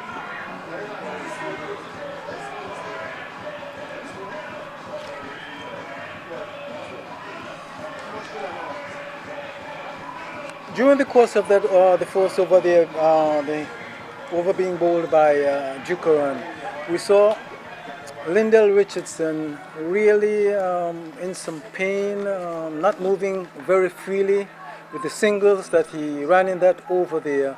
It was very slow, and if the fielders were more alert, they could again have a wicket there. So it's going to be Brown resuming from the southern end to bowl to Richardson, and that ball is played down to the man at a long off, and they go through for a single, and that takes the score. The score moves on to 13 for no loss in the score in the course of the third over. 13 for no loss. The BEAMERZ with Brown bowling to Dylan Skeleki. Here is Brown to bowl to Lindell Richardson. Lindell Richardson is hitting this one in the air, wide of the man of long off. They've gone for one. That's all they're going to get. Jacob is in attendance. The score moves on by 1. Lindell Richardson moves on to 7, and the total on to 14. 14 for no loss in the course of over number 3. Here is Skeleki. He's on 4. Skeleki 5. Skeleki looking to flick this one down the leg side. Doesn't make contact. The ball goes to be taken by the wicket keeper. Total moves on by 1. White call by the umpire. So that's illegal. 15 for no loss. Over number 3. Here is Brown again. He's going to try. Here is Brown to bowl to. And this one, getting on. Dylan Skeleki was looking to punch through the offside. And the ball is going to, they're not going to win in the race. And they're going to go back for 2. So Dylan Skeleki moves on by 2 to 7. Very unfortunate there. And the total moves on to 17. 17 for no loss in the course of over number 3. Requiring some 6 runs and over. And they are doing a good job here so far, Kentish. Yes, a good job here. And Skeleki is lucky to be there, getting an inside edge to that ball, going to the left of the wicket keeper. Here is Brown to Skeleki. Skeleki is driving well. And he can't beat Brown. Brown reaching out there to his right and feeling comfortably well. Score remains on 17. 17 for no loss. In search of 121 for victory. And a place alongside the Farrington Super Sixers in the finals come next Sunday. Next Saturday, the team who loses here today will be joining the Pointers in the third place playoff. Here is Brown to bowl to Skeleki. Skeleki is driving. This is going to go into the boundary 4 runs. You can give up the chase. It's split to the cover and backward point. and both were giving chase, but just to retrieve the ball from the boundary. That's a lovely shot by Dylan Skeleke that goes away for 4. Total moves on to 21. Skeleke is into double figures. He's on 11. Skeleke and the nonsense batsman. I remember a few seasons ago that he took hold of the West Indies, the now West Indies pace bowler. Just came back from duty, Alzari Joseph, and he really he hit some 80 odd in Antigua. Here is Brown to bowl to Skeleke. Skeleke is coming forward. He was coming forward, then he jumped back standing tall and just pushing it down the track. No run resulting. The end of over number 3, and at the end of 3, in a reply to 121 for victory, the BEAMERZ, they are 21 for no loss. Dylan Skeleke, he is on 11. With him is Lindell, which is the captain. He is on 7. And so far, BEAMERZ can be pretty satisfied with their rate of scoring at just about 7 runs and over. So they can be pretty happy with their progress so far in search of 121 runs, is it? Yes, in search of 121 for victory. It's going to be Matt Bukaran. He's going to continue from this, the commentator's booth end, the packed offside field. Here is Bukaran. To bowl to Lindell Richardson. Richardson is getting one that is outside the off stop. He cuts away for 4. The man at backward point, if you're not willing to throw yourself down on the ground to try to stop that and get past you, you can just go to retrieve it from the boundary. Lovely shot there by Lindell Richardson. And Lindell Richardson is injured, and the bowler will be asked. He should be asking the batsman to use his feet. Use his feet, and he's bowling a little bit too short for Lindell Richardson, giving him the time to go to adjust his play and hit the ball square on the offside. Well, 25. When a batsman is injured, you have to be careful with him because he's more dangerous. He's not looking for single, he's looking for boundaries, and he's going to be punching you hard. Here is Bukaran to bowl to Richardson. Richardson is looking to steer this one past the wicketkeeper, doesn't make contact. I think that it is bad field placing, if you ask me, because Lindell has been cutting well, and so too is Dylan Skeleke. So I think that the deep extra cover should be on the boundary, not to the long off. Here, the long on. Here is Bukaran. Bowl to Lindell. Lindell is looking to cut. He gets it off the under edge. So that's over keeper. No run resulting. The score remains on 25. 25 for no loss. In the course of over number 4, here is Bukaran again. Flicks the ball from hand to hand. Moves away past umpire Caitlin Lake. A bowl to Lindell Richardson. Lindell is getting one that he's pulling. He's going to get a 1 because Jacob is coming off the square leg boundary. And he's going to send the return into the keeper. Score moves on to 26. And Lindell is on to 12. He's on 12. Brings Dylan Skeleke.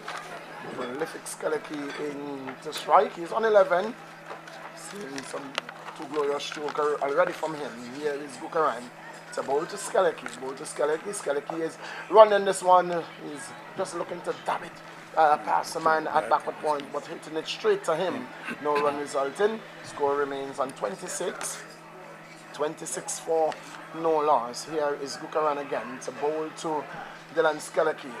Passes umpire, bowl to Skeleke. Skeleke is getting it to the left of the fielder, who just moves one piece and field. No run resulting. The over come to an end. And at the end of over number 4, it is a 26 for no loss. To the end of the over after comments from Kentish. The next voice you're going to hear in the hot seat is the man. Again, we saw Bukaran bowling a bit short to Richardson outside the off stump and giving him every opportunity to play that square cut, which is very strong. Bearing in mind that Richardson has an injury, he should be giving the ball a little more, flighting the ball, and having Richardson to more difficulty in playing the spin. Instead, it's shorter, faster, and Richardson can therefore adjust his stroke play quite easily. It's a lot easier for a batsman to play off the back foot than off the front foot, and when you're carrying an injury, you don't want to have to come onto the front foot, especially when it's a leg injury. You don't want to come onto the front foot and put weight onto that leg. So I believe maybe Orlando Wright will try to exploit that because he's a very thinking bowler. He may be a bit fuller and give it a bit more flight. Who's coming in now? Orlando Wright. Going to bowl to Linda Richardson. Right. This one going up and over, extra cover into the gap there. But Jacob is across from point. He's going to get that one there. They will only get a single. So then they're on to 13 and the score is on to 27. 27 without loss. 164 for 9. For what? For 9? 164 for 9. Right again into ball and this time they're Skelly looking to cut away but couldn't get this one. Good work behind some Spice Solomon Gukaran. Alright, ball this one a bit wider. Right again. The ball. This one is again beat him outside the off stump. Appeal goes up for stumping, but that's not out. Alright, he's really working that channel outside the off stump to the right-handed Dylan Skelly. And Wright has been bowling. Those are 2 balls fairly wide of the off stump, forcing Skelly to reach for them. Good bowling so far by Wright. And also like to feel pleasure that they're not putting an extra man onto the offside. So they're going to force Skelly to beat that gap out there. But Wright has to be consistent in the line. Right. Very good line, and again beating Skelly outside the off stump. This is lovely bowling by Excellent bowling here by excellent bowling here by Wright, beating Skelly again outside the off stump. Orlando Wright. He left them off. This is exciting bowling here this afternoon. It's absolutely brilliant. Right. Going between umpire and stumps, as you're seeing, Gokaran, he's had a few opportunities to break the stumps, and he's done so all 3 times, but Skelly has had his back foot in place. Right. Now to bowl to Skelly. And again, it's wrapped on the pass on this occasion, and umpire just walks away. Wright is really bowling well. Wright was right on target during the course of that over. A very brilliant over bowl there by left arm spinner from the southern end there, beating Dylan Skelly, who's a batsman in form there. Good bowler, good bowling in that over there. And we wish to welcome our viewers in the United States. A pleasant good evening to our viewers in the United Kingdom. Good afternoon to those in Florida, looking at our coverage here in the Anguilla Premier T20 League competition. This is the second semi-finals of the match. The winner of this will go on to meet the Farrington Super Sixers in next Sunday's final match. Mark Gokaran to continue. Yeah. Gokaran. Passes umpire late at the ball to this is Richardson. He's pulling this one down towards the long on region. The Cliff Gums is there, so they will only get a single. So Richardson is hitting the ball very well, but because he can't run many twos, he can't run any twos right now, it's really hampering the run rate just a bit. There's that. That leg injury is really hindering Linda Richardson. Gokaran. Now with the ball to Dylan Skelly. Gets on the shorter, looking to cut through backward point, but the man is there, they won't get a run. So Skelly is cutting the ball very well, but he's now starting to pick the fielders a bit more. Gokaran again. Runs up now into the ball to Dylan Skelly. Skelly is forward and carrying this one in towards the point region. Again, it will be no run. So what I like about this field, but there is a message, is that they've put one of their better fielders there at backward point in the man Orlando Wright. Mark Gokaran. Again, it's the ball to Dylan Skelly. Skelly is driving towards mid-off. Just over his head. Just over the head of Sheffield Ryan Benjamin, and that's going to be 4 runs. A risky shot by Skelly, but 4 runs nonetheless. And that was the pressure that Dukan brought to bear on Skelly during the course of those overs there. The first 3 balls he failed to score off them, and feeling the pressure, Skelly thought that to release the pressure by going over the man at mid-off there, short mid-off. That's going to be Gokaran again. As Big Left comes to get back in place at long on bounce. Gokaran. Runs up now with the ball to Skelly. Skelly's going down the ground but won't get a run because mid-off is there. So it has been good bowling by the two spinners so far. Good bowling, man. Bowling rather tightly. Gujarat. Getting into bowl to little Skelly. Skelly's looking to slug this one to the leg side. Pauls is there. They should only get one run. Good stop there by Jacob Pauls. And I think the fielders they'll have a lot less pressure on them because they can't run many twos. They can't run any twos right now, so the pressure will not be on for them to try to prevent a second run. That's right, because of Lindel's injury, he is not in a position to take any sharp singles or take advantage of the twos in the case of their any misfield. Again, a pleasant good evening to our viewers in the United Kingdom and those in Florida as we continue our coverage here on the second semi-finals of the Anguilla Premier League T20 competition here at Webster Park on a very sunny afternoon. And in Maryland as well in the United States. Welcome to viewing our commentary and the game here. At the end of 6, it is 33 for the loss of no wickets. And it's been 2 good overs back-to-back by the spinners, only giving up 10 runs in the last 2 overs. So they're restricting the run rate. The run rate is right around 6 and over, exactly 6 and over.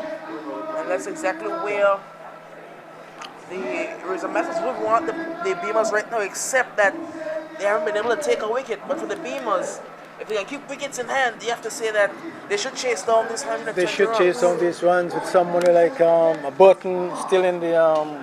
probably the most informed batsman for the tournament.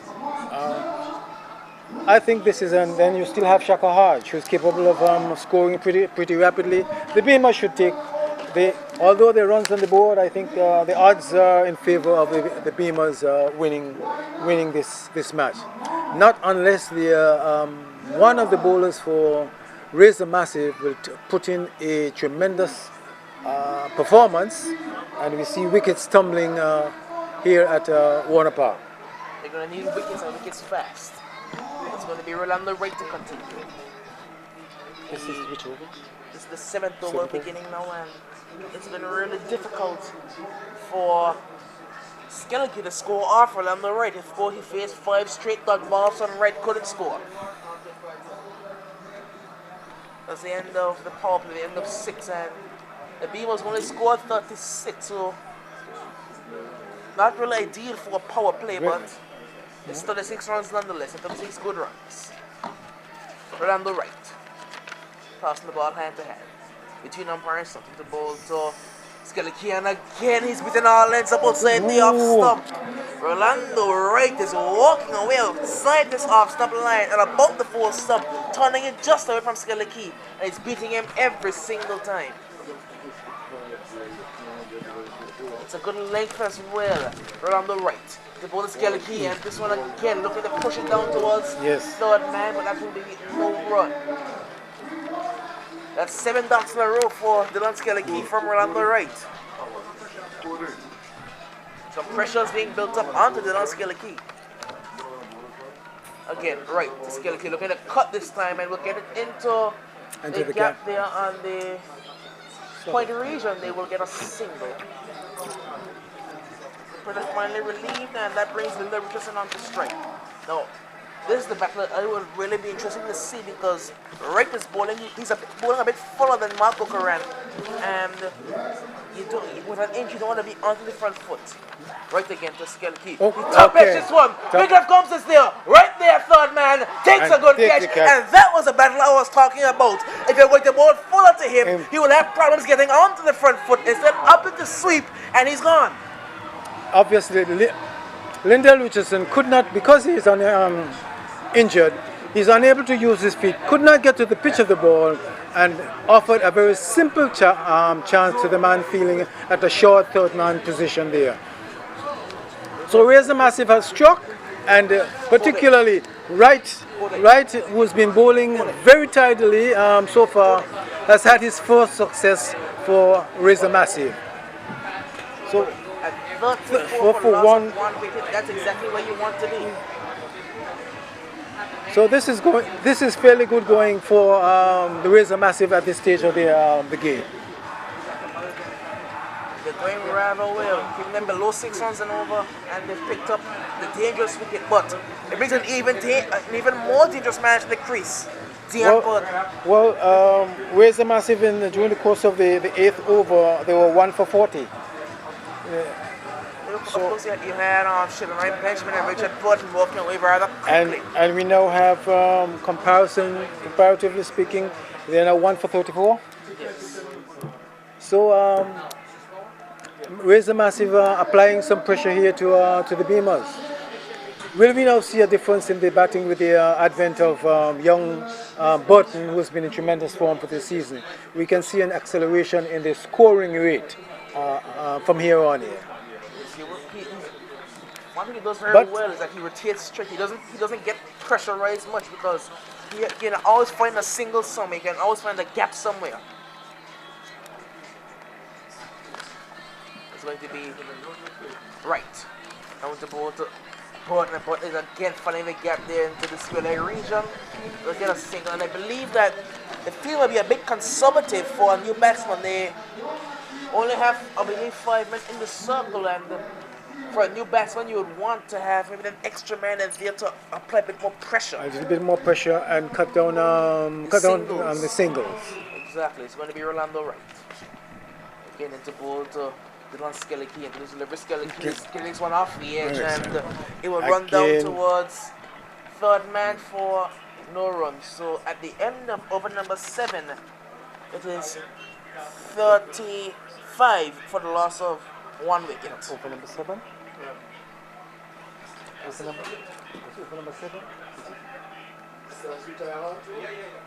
7. I think Skellicke is retiring injured right now. Over number 7? I think Skellicke is going back into the pavilion with an injury. He made a signal to the umpire. Now Alexander is coming to the crease. So Skellicke is going to be retiring hard for the time being, and that may be a blessing in disguise for the Razor Massives.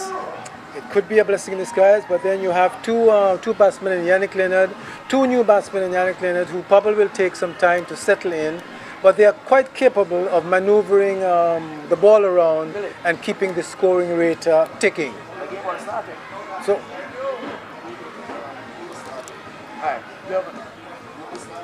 So, race BEAMERZ 1 for 35 so far in the course of the 7th over.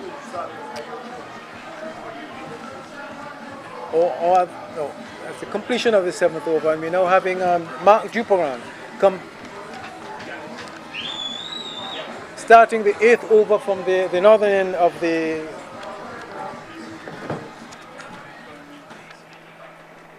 All right, so making some changes here as we say goodbye to Kai Bryan. Has to go across and do some football duties. He's also a commentator in football, so football game about to preparing for that. Back here at the park, it's 33 for 35.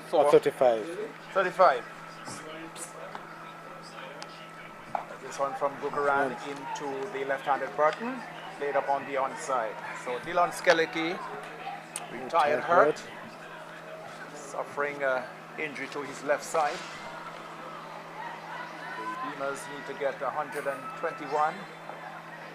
As Gukaran goes in and bows to Burton, brings him again onto the front foot, and there is no run. So it's Dion Burton and Yannick Leonard. And out Richardson. As Gukaran goes in, bows to 1 to Burton, attempts to work it fine on the onside, comes off the pad, the keeper comes from behind to do the fielding, and there is no run. 35 for 1. 36 for 1. Mark Gukaran in, goes to Burton, goes back and dabs the square of the back of the square of the offside. This will run pretty close to the boundary. They turn for 2. They might attempt a third. Yes, they are in fact going through for 3. So now we see the fieldsman there, that's Eversley Brown, just feeling it a bit there, moving a little gingerly. And the judge trying to work it out, perhaps just a little tinge there in this hamstring. 39 it is now, and Burton is off the mark, he's on 3. And Yannick Leonard, who's yet to score, is preparing for his first innings. Four is Burton. Burton is 4. I beg your pardon. Burton is 4. Yannick just gets away into the onside, just trying to get the circulation going. As he faces up to Mark Gokaran, bowling right arm over the wicket to the left-handed Yannick Leonard. 39 it is. This one is outside the off stump and squirted nicely. Square of the wicket on the offside. There's a man posted down there and sweep on the deep cover boundary. That's Paul's. He fumbles a bit, gets a throw in, and Yannick Leonard is off the mark immediately. 41 it is now. 41, and in the course of over number 7. The course of over number 7. 41. Yannick Leonard is 2, 4 to Dion Burton, the non-striker. So a slip, a backward point. Sweep on the deep cover boundary, long off, long on, mid on. 8. 38? 8, no, over number 8. Over number 8. This one is played into the onside. The throw goes into the keeper's end, and the stump has been broken. Let's see what it is. We are looking at this. The keeper taking off the bail, but umpire comes in from square leg. That's umpire Proctor. So Burton made it. So Burton is safe. So it's 42. 42 it is. For 1, the man out being Lendell Richardson. As Mark Gokaran goes in once more. In over number 8. As he goes in now and bowls to Dion Burton, turns this one down to short backward square. And there is no run. So 8 overs completed. After 8 overs, the BEAMERZ set to score, set 121 if they're to win, 42 for 1. 42 for 1. And that was a fairly tidy over being bowled there by Mark Dukaran. When you look at his first over, comprised of several wides. So he has tidied up his line and length since then. And we find that the spinners here for Razor Massive are also slowing down the scoring rate by the BEAMERZ. All right, so we see a change at the far. It looks like Pauls is going to come into the attack, taking over from Orlando Wright for over number 9. It's 42 for 1. Ian Burton has 4, and Yannick Leonard is on 2. So yes, it's going to be Jacob Pauls to take over from Orlando Wright from the southern end of the ground. Here at the James Ronald Webster Park, it's semi-final number 2. Razor Massive were 1 wicket down for 40 runs at the end of the 8th over. So after 8, yes, comparatively speaking, so 42 for 1. It's the BEAMERZ. Super Sixers already through to the final, set for next Sunday. That should be quite a contest. And if it turns out to be the Fountain Super Sixers and the BEAMERZ, that should be quite a contest. Saturday match is the playoff for 3rd spot. For 3rd spot, yeah.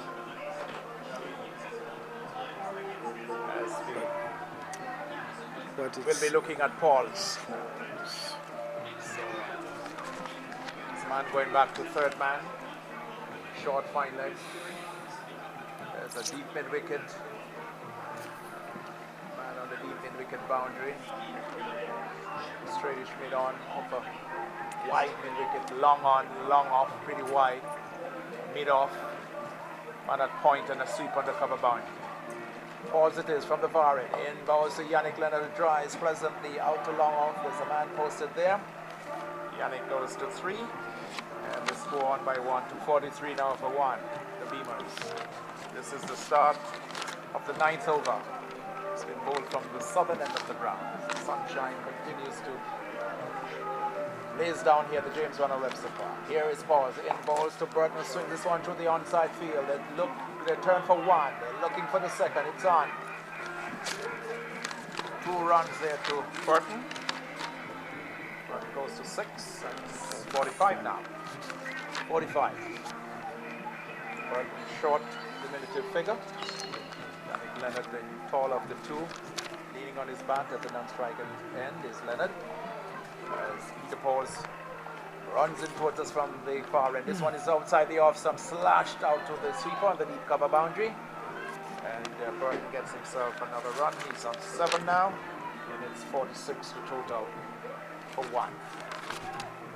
So Peter Pauls operating just about military medium fast from the southern end of the ground. He's bowling now to Yannick Leonard, who's on 3.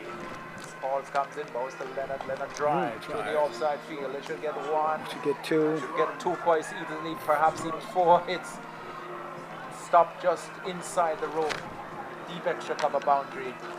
And Leonard gets 2 more runs. He goes to 5, and it's 48 now.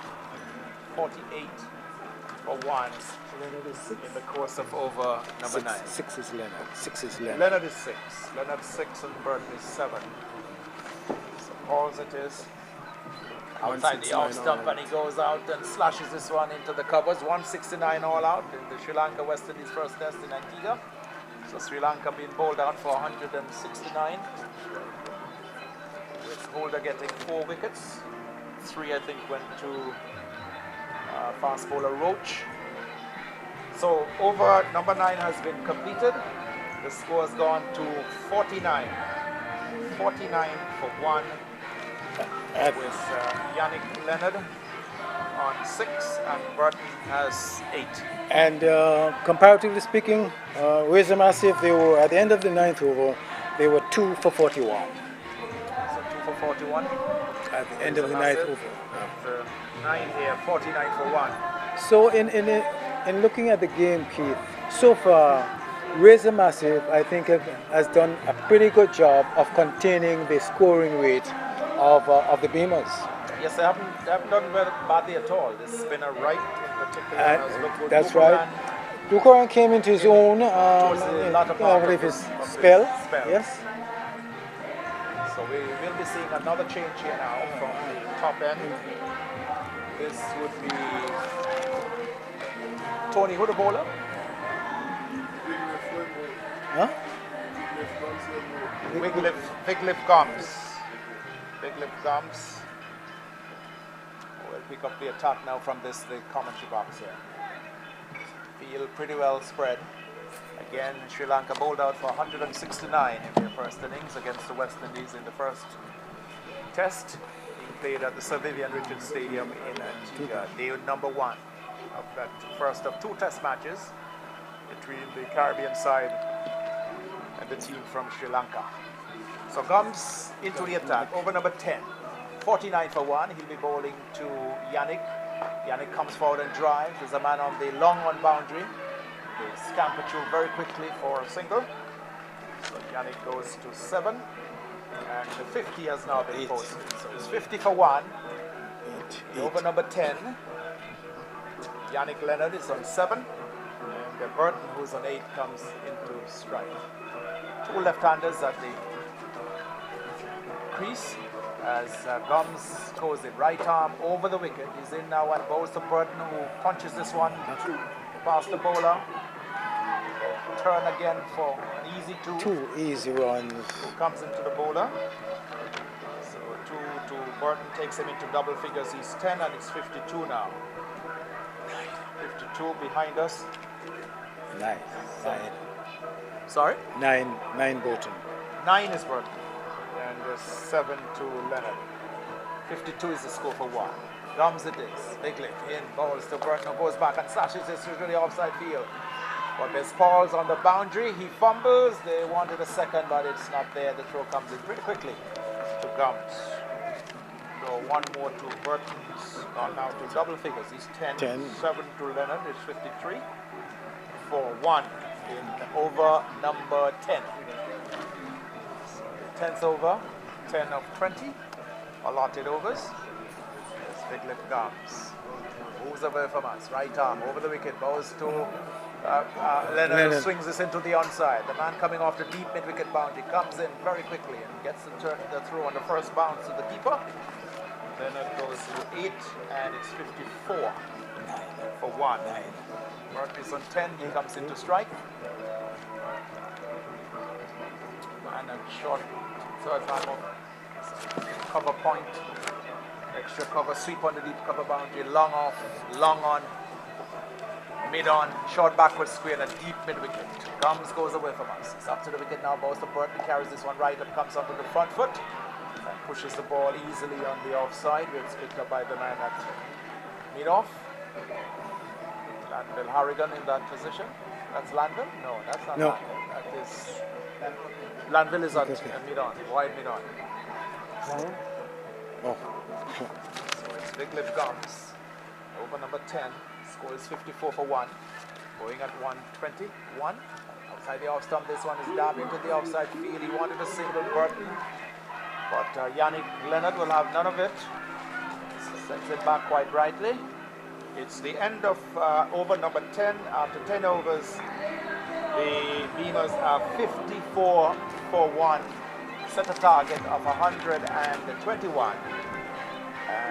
So after 10, 54 for 1. And after 10, the Razor Massive 2 for 45. So the Beamers have moved slightly ahead of the Razor Massive in terms of the scoring rate. But still fairly competitive, and we have Yannick Leonard and Burton to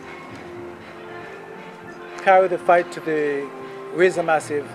And I believe runs on the board, but I still give the edge to the Beamers to pull this match off. So 54 for 1 with Skellicky retired with hurt. Richardson the man to go. When the score was on 34. Ian Burton is there, he's on 10. Ralph Hodge will come into the comments chair, replacing George Kentish. And Yannick Leonard with him on 8. So after 10 overs, as the players are into a short refreshment break, it's 54 for 1. We say good afternoon for the first time today to Ralph Hodge. Good afternoon, Keith. Good afternoon to our listeners. Quite an intriguing day of cricket here at the park.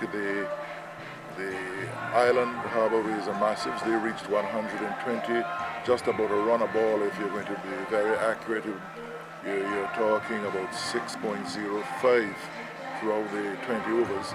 And at half time, they were something like 45 for 2. The batting team, now the Beamers, on 54 for 1, just a little ahead, both in terms of lost wickets and runs scored.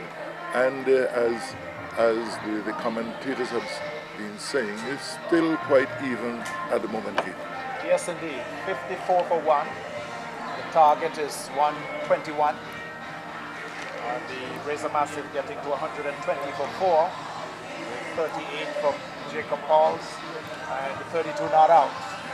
Yes, for Eversley Brown.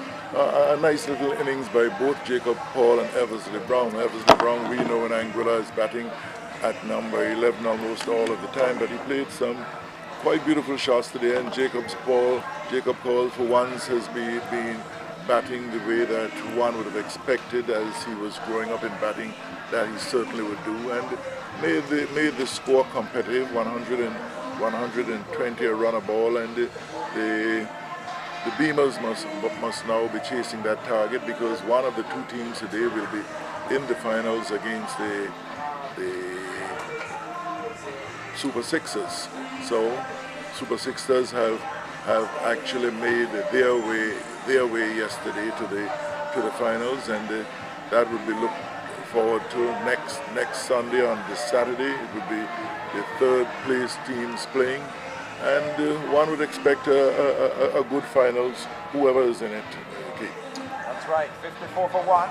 The Beamers target, to keep reminding you, is 121, or for the Razor Massive to take all the wickets, or to restrict them under the target of 121. So Jacob Halls will continue the attack for the Razor Massive of Island Harbour from the southern end of the ground, and he'll be bowling to Yannick Leonard, who's on 8. Burton has 10. He is the non-striker. Halls operating with a third man at backward point, a sweeper on the deep cover boundary, mid-wicket, short fine leg, deep mid-wicket, long off and long on. And coming into the extra cover area Landell Harrigan. So pretty well spread field here. So we're about to see the start of over number 11. Peter Pauls, Jacob Pauls is the bowler. The outstretched left hand of umpire James Jimbo Proctor. So we are ready now after the drinks break. Pauls it is, in now and bows to Yannick. Yannick pushes this one into the offside. Landell is fairly deep, but the ball traveled pretty quickly. And Yannick did not go for the run. So the score is kept on 54. Yannick Leonard is the batsman in strike. As Pauls comes in, goes to Yannick, and Yannick drives. This time he takes the run to Landell, who's a little deep at wide mid-off. Yannick goes to 9, and it's 55 now. 55 for 1. In this, the 11th over of the 20 overs allotted to the Beamers. Burton, who's on 10, comes into strike. Drives this one to the left of the bowler. There's a man at long on. Eversley Brown, he fumbles. In fact, the ball goes beyond him, almost goes into the boundary, and they will pick up 3 runs. So a bad miss there by Brown. 3 more runs to the Beamers. They're now 58. 58 for 1. With 30 now to Burton. And Yannick on 9 comes back into strike. So a bit of a fumbling by Eversley Brown on the long on boundary as Pauls comes in now and goes to Yannick Leonard who drives. It's no mid-off, out to long off. It's fielded nicely. Throw comes in quickly to Pauls. Yannick goes into double figures now. He's gone to 10. And it's 59. 59 for 1, the Beamers. So just steady going here for the Beamers. Losing the wicket of their captain, Glendale Richardson, who's been nursing an injury, hamstring, and then we saw Dylan Skellicky, powerful striker, going retired hurt. This one is driven again, and there Pauls knocks it down. Good bit of work there by a young man, diving away to his right, saving what clearly could have been a couple of runs. To bring up the end of the 11th over. After 11 overs, the Beamers are 59 for 1, with 10 to Leonard and 13 to Burton. Yes, certainly the Beamers with 9 wickets still intact. They are playing the cautious game at the moment. Another 9 overs to go. We are looking just over 6 runs and over, and they will want to take a measured approach to the game now, and the Rays are massive. They will be doing whatever is possible to try and restrict them, with the hope that before that dreaded 5 over mark comes up, they do not take it to say under 5, under 4. So we have a good contest here. One would have thought, so many persons would have thought that the Beamers would have been flying away at about this stage, but that was not to be. We've seen some pretty good bowling by the Razor Massive of Island Harbour. And certainly, Keith, the slower bowlers have always caused a bit of trouble in terms of slowing down the rate in this competition, so that's what's happening right now. While Keith lean leg, left arm outstretched. Big lift comes. He'll be the bowler at this, the northern end of the ground. He'll be bowling to Yannick Leonard, who's on 10, 13 to Burton, and on striker it's 59 for 1.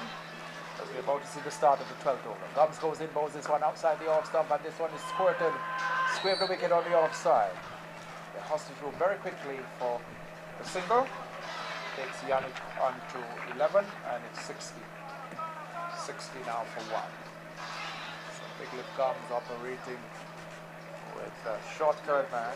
It's a man at point, with backward point. Wide mid off, long on. Mid on pretty straight, short backward square. He goes in Gums outside the off stump, and this one is slapped into the covers to Jacob Pauls. Races off the deep cover boundary in the sweeping position.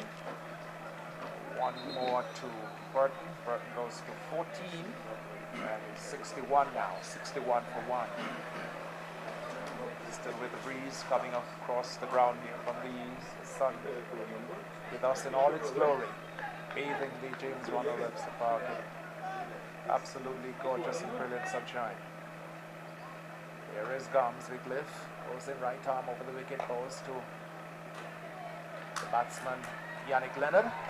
Goes back and just pushes the ball into the offside. No run. Out to the man and wipe it off.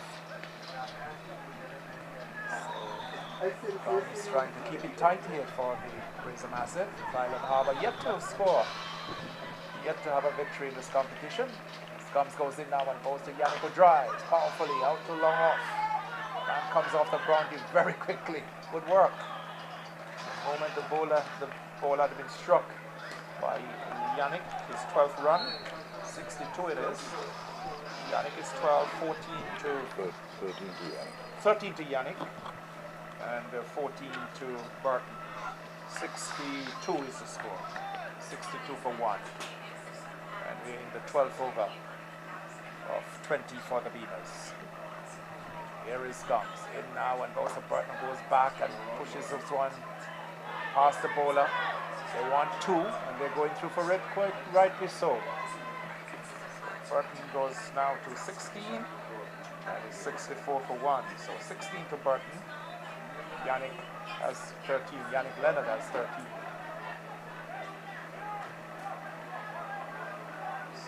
Changes been made to the field, just the little minor changes. Gums live still with us, and Charles Mega. This one is played to the man close in on the offside, and they stamp it for a run. For a moment I thought they would have been in a little trouble there, Burton, but he got through in the end to his 15th run. He's 65. 65 for 1. Burton has 15 and 13 to Yannick Leonard. Yeah, certainly very aggressive running, and actually young Burton is probably the quickest between the wickets in this competition, probably the quickest between the wickets in Anguilla at the moment, and batting with him you're going to always have to be ready to run. The Razor Massive, they are on the defensive, they have the field spread out, and they still the very cautious approach by the BEAMERZ batsmen, and it's 121 required as the target, and one would just want to wait to see how it develops, because the Razor Massive determined to keep it extremely tight, and certainly the BEAMERZ is only looking for a crack in their armour if they can find it. So 12 overs gone, 65 for 1. The BEAMERZ set 121. That's the target. And Pauls will continue from the far end, the southern end of the ground. And he'll be bowling to Burton, who's on 15. 13 to Yannick Leonard as Pauls comes in from that far. In now, bowls to Burton, who drives powerfully out to long off. There's a man posted there. They're hustling for the first run. Yannick wanted the second. Burton will have none of it. 66 now. 66 for 1. Yannick will take strike. He's on 13. Long off, long on, right back on the rope. Mid-wicket. Deep mid-wicket. Short fine leg. Man at backward point. Sweep on the cover boundary. This one is hit high in the air, down to that mid-wicket gap. There's a man settling, and he drops it. He drops it, and they're coming back for the second run. Comes to the keeper's head. Stomp is broken, and he's given out. So Leonard is out, run out. So Ralph Hodge is all happening here. The ball was hit out to mid-wicket. The fieldsman sent under it, then he floored it. He picked it up, had the presence of mind, sent it into the keeper's end. They wanted a second run. Leonard wanted it. Burton was all that interested. Leonard was pressing, but he couldn't get there in time. The bails came off, and the square leg umpire judging that he was short of his ground. So Yannick Leonard goes for 13. It's a 67 for 2. The BEAMERZ set 121. Yeah, it's certainly the easiest of catches at mid-wicket. Mid-wicket, dropped, and then the accuracy of mind in terms of actually sending it as hard as you could to the wicket keeper, and the batsman was short. So Shaka Hodge comes to the crease to partner Burton. 67 for 2.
White surveys the field, looks towards the leg side.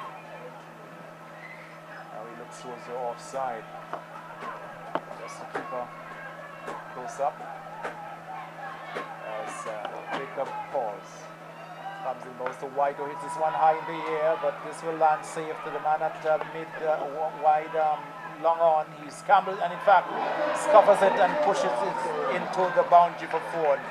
Bad cricket there on the part of the man at the long on. The score goes now into the 90s. It's 90 now. 94-3. That one was carried up to Ashley White. Struck it powerfully out to wide long on. The man on the boundary, they had some running to do. He's pretty wide, but it went even further to his right. Fumbled it and eventually kicked it over the rope, and White got 4 runs. It's 90 for 3, going at 121. That's the target. We're in over number 15. It's been bowled by Jacob Pauls. He comes in, goes to White, who drives at this one, comes off the inner portion of the bat to short backward square, just to the right of the square leg umpire. White gets another run. He goes now to 5. That's White, and it's 91 for 3. Burton, who's got 27, struck a wonderful 6. Hitting once right over long on. Let's see what Jacob Pauls does now. He comes in now. Oh, this one outside the line of the off stump. Played past Landville Harrigan at short. Extra cover into the deep it goes. Throw comes in pretty quickly. And Burton goes now to 29. It's 92 now. 92 for 3. So 92 for 3. Burton 29, White is 5. White comes back into strike. Again we see the field being spread. Football action behind us. As Jacob Pauls comes in now. Goes to White, and White tries at this one, but to Harrigan it goes at mid-wicket. And there is no run. So over number 15 is completed. It's 92 for 3, the BEAMERZ. The target, we keep reminding you, 121. Ralph? Yes, certainly the hitting of the 6 of the first ball put a bit of pressure on the Razor Massive. You're requiring 6 runs and over. You've taken off that 6 and they've picked up another boundary during the over. So a little pressure seemed to be relieved at this moment, but Razor Massive still certainly pegging away. It's under a runner ball, and as I was saying earlier, Razor Massive will want to be very careful that the rate doesn't drop between, say, 4 and 3, and that would make things much easier for the BEAMERZ. So 92 for 3, 29 to Dion Burton. Ashley White has 5. Big Lift comes, who got the prize scalp of Shaka Hodge for 9 in his last over. We'll pick up the attack once more from this, the northern or commentary box in. The ball into Burton. Burton looks around the field. Short third man, a point, sweep on the deep cover boundary. Mid off, wideish, long off. There's the Gums goes in, goes to Burton, who drives past the man at extra cover. This will run critical. And it goes across the boundary. That's 4 good looking runs to Burton. Takes him on to 33. And the score on by 4 to 96 now for 3 the Beamers. Lovely stroke. Coming onto the front foot, just easing onto it. The ball carried up outside the line of the off stump and driving it through the extra cover gap. The man at long off had no chance moving away to his right. Had quite a bit of ground to cover. Could not get there in time. The outfield is pretty fast and Burton got 4 good looking runs. It's gone to 33. White is 5 and it's 96 now for 3. And this is the start of the 16th over. Burton looks in good touch. He's batted well throughout this competition. Young Burton, short, diminutive figure, settles and looks up and sees Gums coming in towards him now. This one held by the line of the legs. I'm down the back of the square. That's gone for, is it 6? Seemed to have gone over the rope. We'll wait for the signal. But that seemed to have gone over the rope. No, it signaled 4 runs. Signaled 4 by umpire Keith Lee. So Burton goes to 37 and the 100 has now been posted for the Beamers. Exactly 100 for the loss of 3. Short delivery and Burton swifted very quickly into his wicket and swung it out to the square leg region that's unprotected.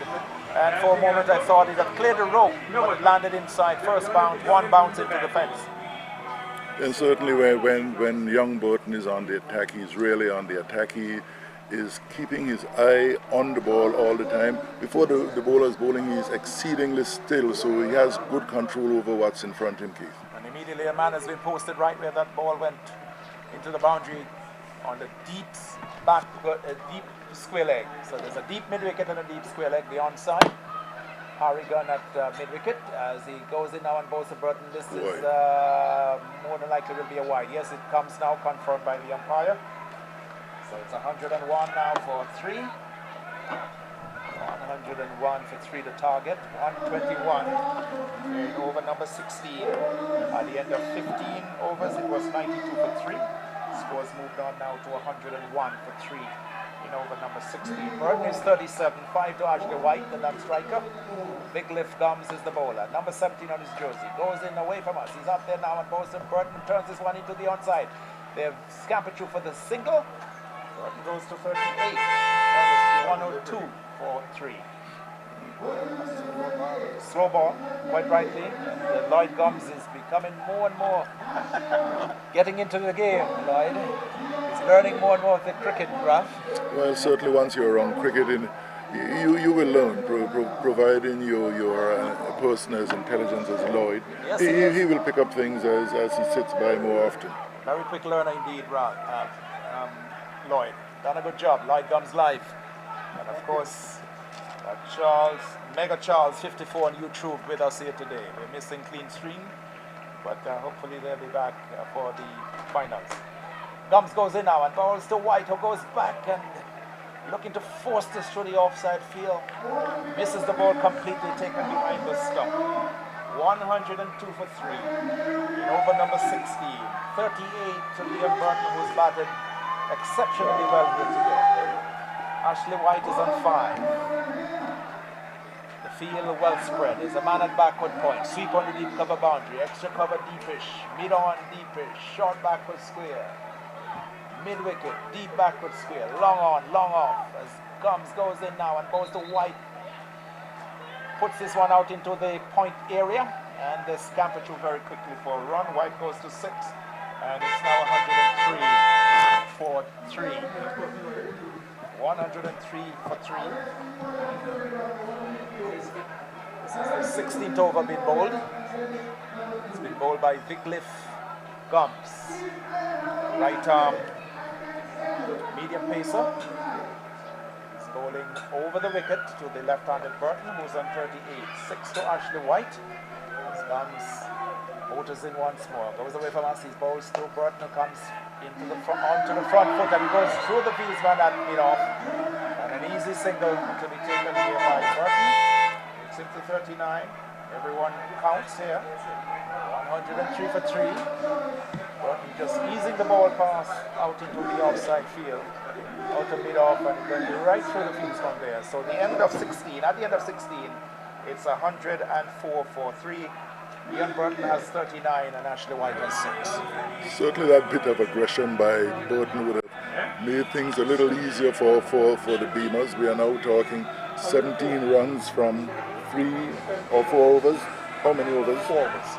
17. We are sorry, we are talking just fractionally over four runs and over. So anytime you pick up a boundary or anything more than a boundary, certainly the rate will continue to come down. And I believe that the Razor Massive would be a bit more tense at this point in time. A couple overs earlier, they were probably more into the game, and the Beamers would be a bit more confident at the moment, with 7 wickets still there and 2 of the major batsmen for the Beamers still at the wicket. They are expecting that they will take care of the rest of it. So it's going to be Rolando White, right, the left-arm spinner, bowling between the umpire and the stumps. And he'll be bowling to the batsman. He's bowling over the wicket, in fact, to the left-hander. Burton goes back and looking to swing this to the onside, takes it on the pad, high up on the pad. Just ricochets off the pad, a meter in front of him on the onside, and there's no run. Shorter, faster delivery there by Rolando Right, the left-arm spinner. He's bowling over the wicket to the left-handed Burton. Burton is 39, Ashley White has 6. It's 104 for 3. And this is over number 17 being bowled. This one is outside the off stump. He goes back, gets a good delivery, coming in with the arm to the left-handed batsman, choking in for a room. Couldn't get the room to force it through the offside field. So good bowling, keeping it tight here, Right. Operating from the southern end of the ground. 104 for 3. Over number 17, some changes. He's asking the man at long off to come a little straighter. So there's a long on, long off. There's an extra cover, sweeper.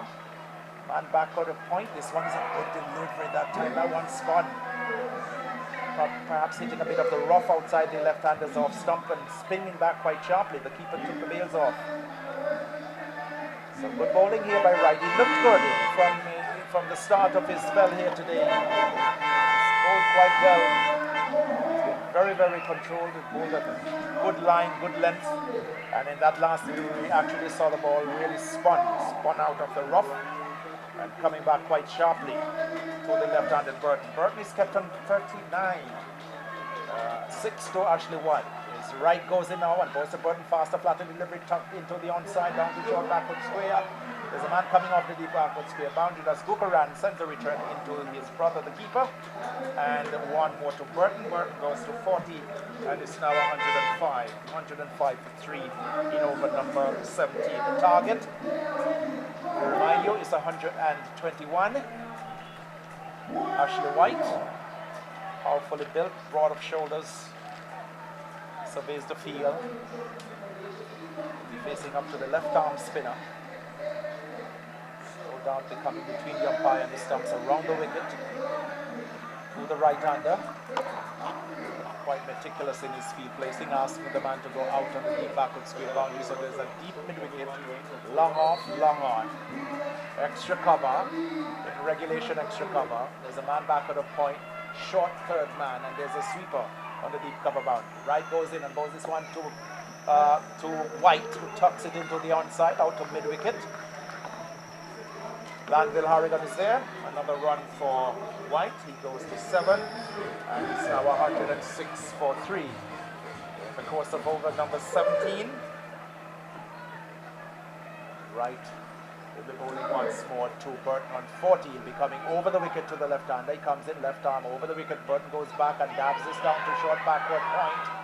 The throw comes into the keeper, but not quick enough for Ashley Wright. He makes his ground. The bail's taken off, but he makes his ground. So 17 overs completed. It's 107. 107 for 3. Ralph, after 17 overs.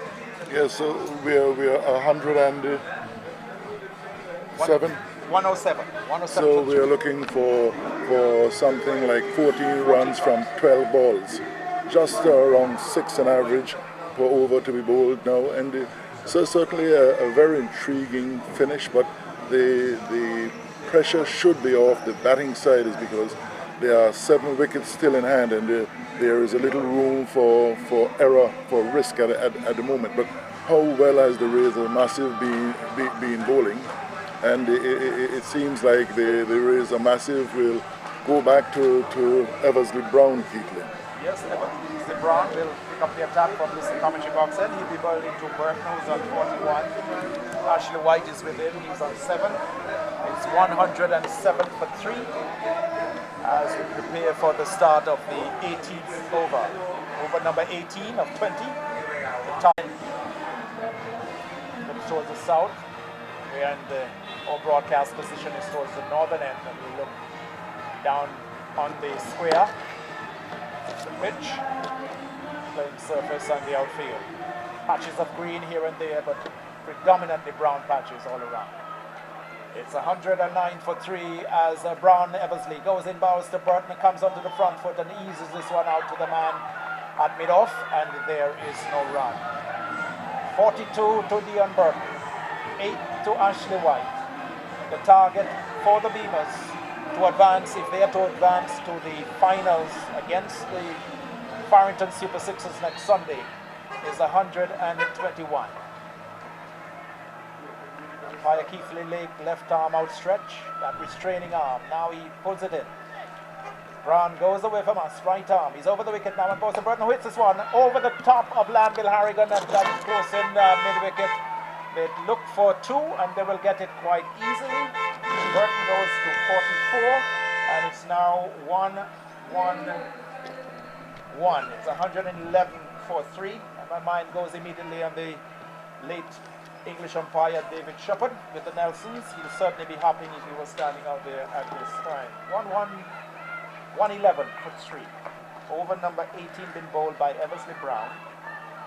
As he goes away from us now. He's up there, and most of Burton, this one he dabs nicely through the offside field. Should get 1, should get 2 quite easily. Pauls is out deep on the point boundary, gets a return in to the bowler's end, and 2 more runs to Dion Burton. He goes now to, is it 44? 46 is Burton now, and 9 it is to Ashley White.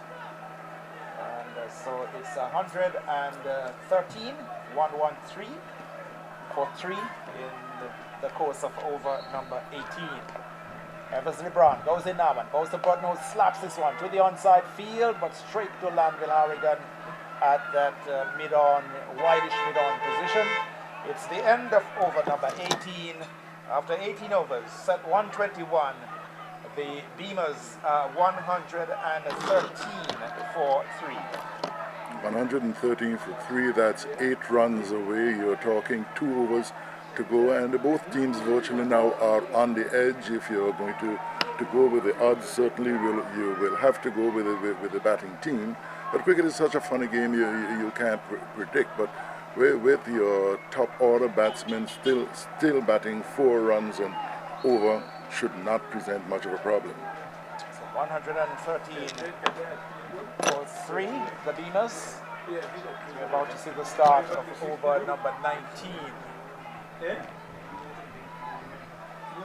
Orlando White has the ball in his hand. Now we see the field being set here for Ashley White. Ashley White is 9. 46 to Dion Burton. 113. It is for 3. The target is 121. So Rolando White, the left arm spinner, will continue from the southern end of the ground. So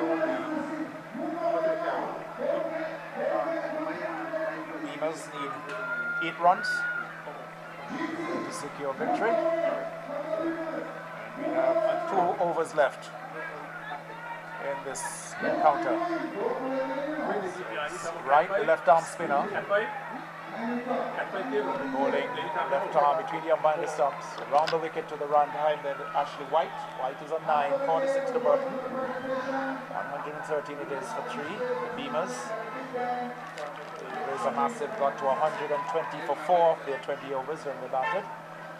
Jacob Paul stopped scoring with 38 not out, 32 to Eversley Brown. Short third man, a backward point. Sweep on the cover boundary. Extra cover, long off, long on. Mid on, slightly wide and deep. Short backward square, deep mid-wicket. That's the onside field. And the left arm spinner coming between the umpire and the stumps to the right-handed Ashley White. 113 for 3. Right goes in, goes to White, who hits this one high. Oh, into that mid-wicket area. There's a man posted there, but he goes across the line. And I think that could be 6 runs. I think it could be 6 runs. He walked right across the rope, had the ball, but walked right over behind the rope, looking at it from the commentary box position. The umpire will have to make that judgment. But he took the catch, but just seemed to have held on and walked backwards across the rope. And 6 coming now. So 6 has been signaled. Everybody so Ashley White goes to 15, and it's 118 now for 3. It means that the Beamers need 3 more runs to win this encounter, and they're in the course of over number 19. 119 is the score, so just 2 runs needed. 119 for 3. But a terrible miss there by the fieldsman out at that deep mid-wicket boundary. He's right back on the rope. He took the catch and just walked with the ball in hand right back across the rope. So it had to be 6 runs. White is 15. 119 for 3. As this one is played into the offside field very quickly to the man in the covers. The throw goes into the bowler's end, but he's home. White is home. He's 60 now. It's 120. So the scores are level. Scores are level, Mr. Scorer. Yes, scores are level, 120 for 3. So just a solitary, a single needed for victory for the Beamers. Scores are level. The Razor Massive got 120. Right is 50. Well played, young man. 15 to right, I beg your pardon. 15 to right. I thought it was Burton. Burton is 46. This one is outside the off stump, played into the offside field, and the single easily taken, and it's all over. Victory here for the Beamers. A good one. Put under a little pressure by the Razor Massive. Good game here in the end. But at the end of it, Ralph Hodge, the Beamers were the better team today. So they go into the championship final next Sunday against the Farrington Super Sixers. So the Farrington Super Sixers will be coming up against the Stoney Ground Beamers next Sunday in the APL Championship Final. But a good match we've seen here today. In the end, Burton left with 47 not out, Ashley White 50 not out. The Beamers getting to 121 for the loss of 3 wickets. Certainly, as you said, Keith, a very good match, and they Razor Massive, they have nothing to be ashamed of. They were down and out in the first 10 overs of the match, but then a partnership between Eversley Brown and Jacob Pauls actually pulled things back for them a bit, 120. And then losing Lindell or Richardson quite quickly as such, if you want to use that term, the Beamers were put on the back foot. But then we saw Burton came to the wicket and he actually played very well. So was the injured White, and a fantastic game of cricket here today. And I'm certain the fans would be saying, wait, it's a pity we couldn't have had more cricket, but that's the way it is. The Beamers following up on the closeness of the rivalry with the Super Sixers. They will meet in the finals, and on Saturday there will be a third place playoff between Pointers and the Razor Massives. But one of the things we've noticed throughout this tournament, Keith, from a lot of the teams, the Beamers might have been the least involved. Very poor running between wickets and very poor fielding, and we saw some of that in today's match again. But another thing is that some of the players in the match today, they have been injured, so we expected the actually slower running. But nevertheless, we were treated with a fantastic day of both batting and bowling in patches, Keith. So there we have it. Victory for the Beamers, Stoney Ground against the Razor Massive of Island Harbour. The Beamers getting to 121 for 3, with 47 not out for Dion Burton, 15 not out to Ashley White. The Razor Massive got to 120 for the loss of 4 wickets of their 20 overs with 38 not out for Jacob Falls, 32 not out for Brown, Eversley Brown. But in the end, it was victory here today for the Beamers, winning here over the Razor Massive. The third place playoff will take place next Saturday between the Razor Massive and the Pointers, and then the championship final in the APL will be next Sunday right here at the James Ronald Webster Park, starting at 1:30 in the afternoon between the Farrington Super Sixers and the Stoney Ground Beamers. And On behalf of all our commentators, Ralph Hodge, John Millington, Kai, Brian, George Kentish, our scorer Livingston Clifton, all the other members of the media team, Lloyd Gums Live, and MegaCharles54 on YouTube, we say goodbye from the James Ronald Webster Park with the news that the Beamers have secured an excellent victory here, competitive one here against the Razor Massive this afternoon at the James Ronald Webster Park. So until next weekend, when we'll be back here for the climax of this APL Cricket Championship, I am Kingston Graves, sending you back to Master Control. Thank you so very much. And Liz, you go for man of the match kick. Man of the match. Today? Yeah. Oh, right. Put the ball. Put the ball. Because the other Yeah, that's a scored, crucial, Yeah. and he's been, The 47 not out. yeah, with Skellicky gone and, Yeah. you know, Shaka and those, he could have been, yeah, he would be.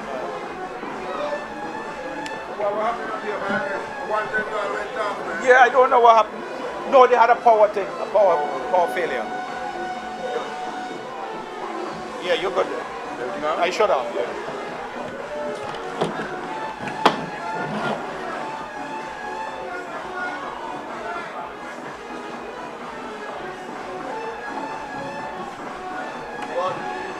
Button. But they're not having a presentation today.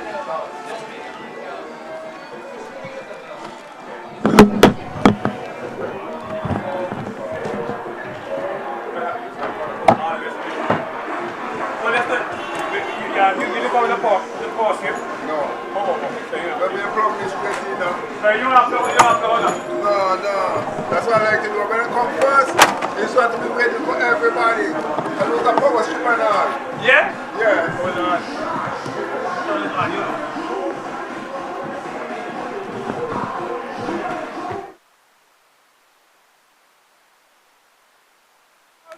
54.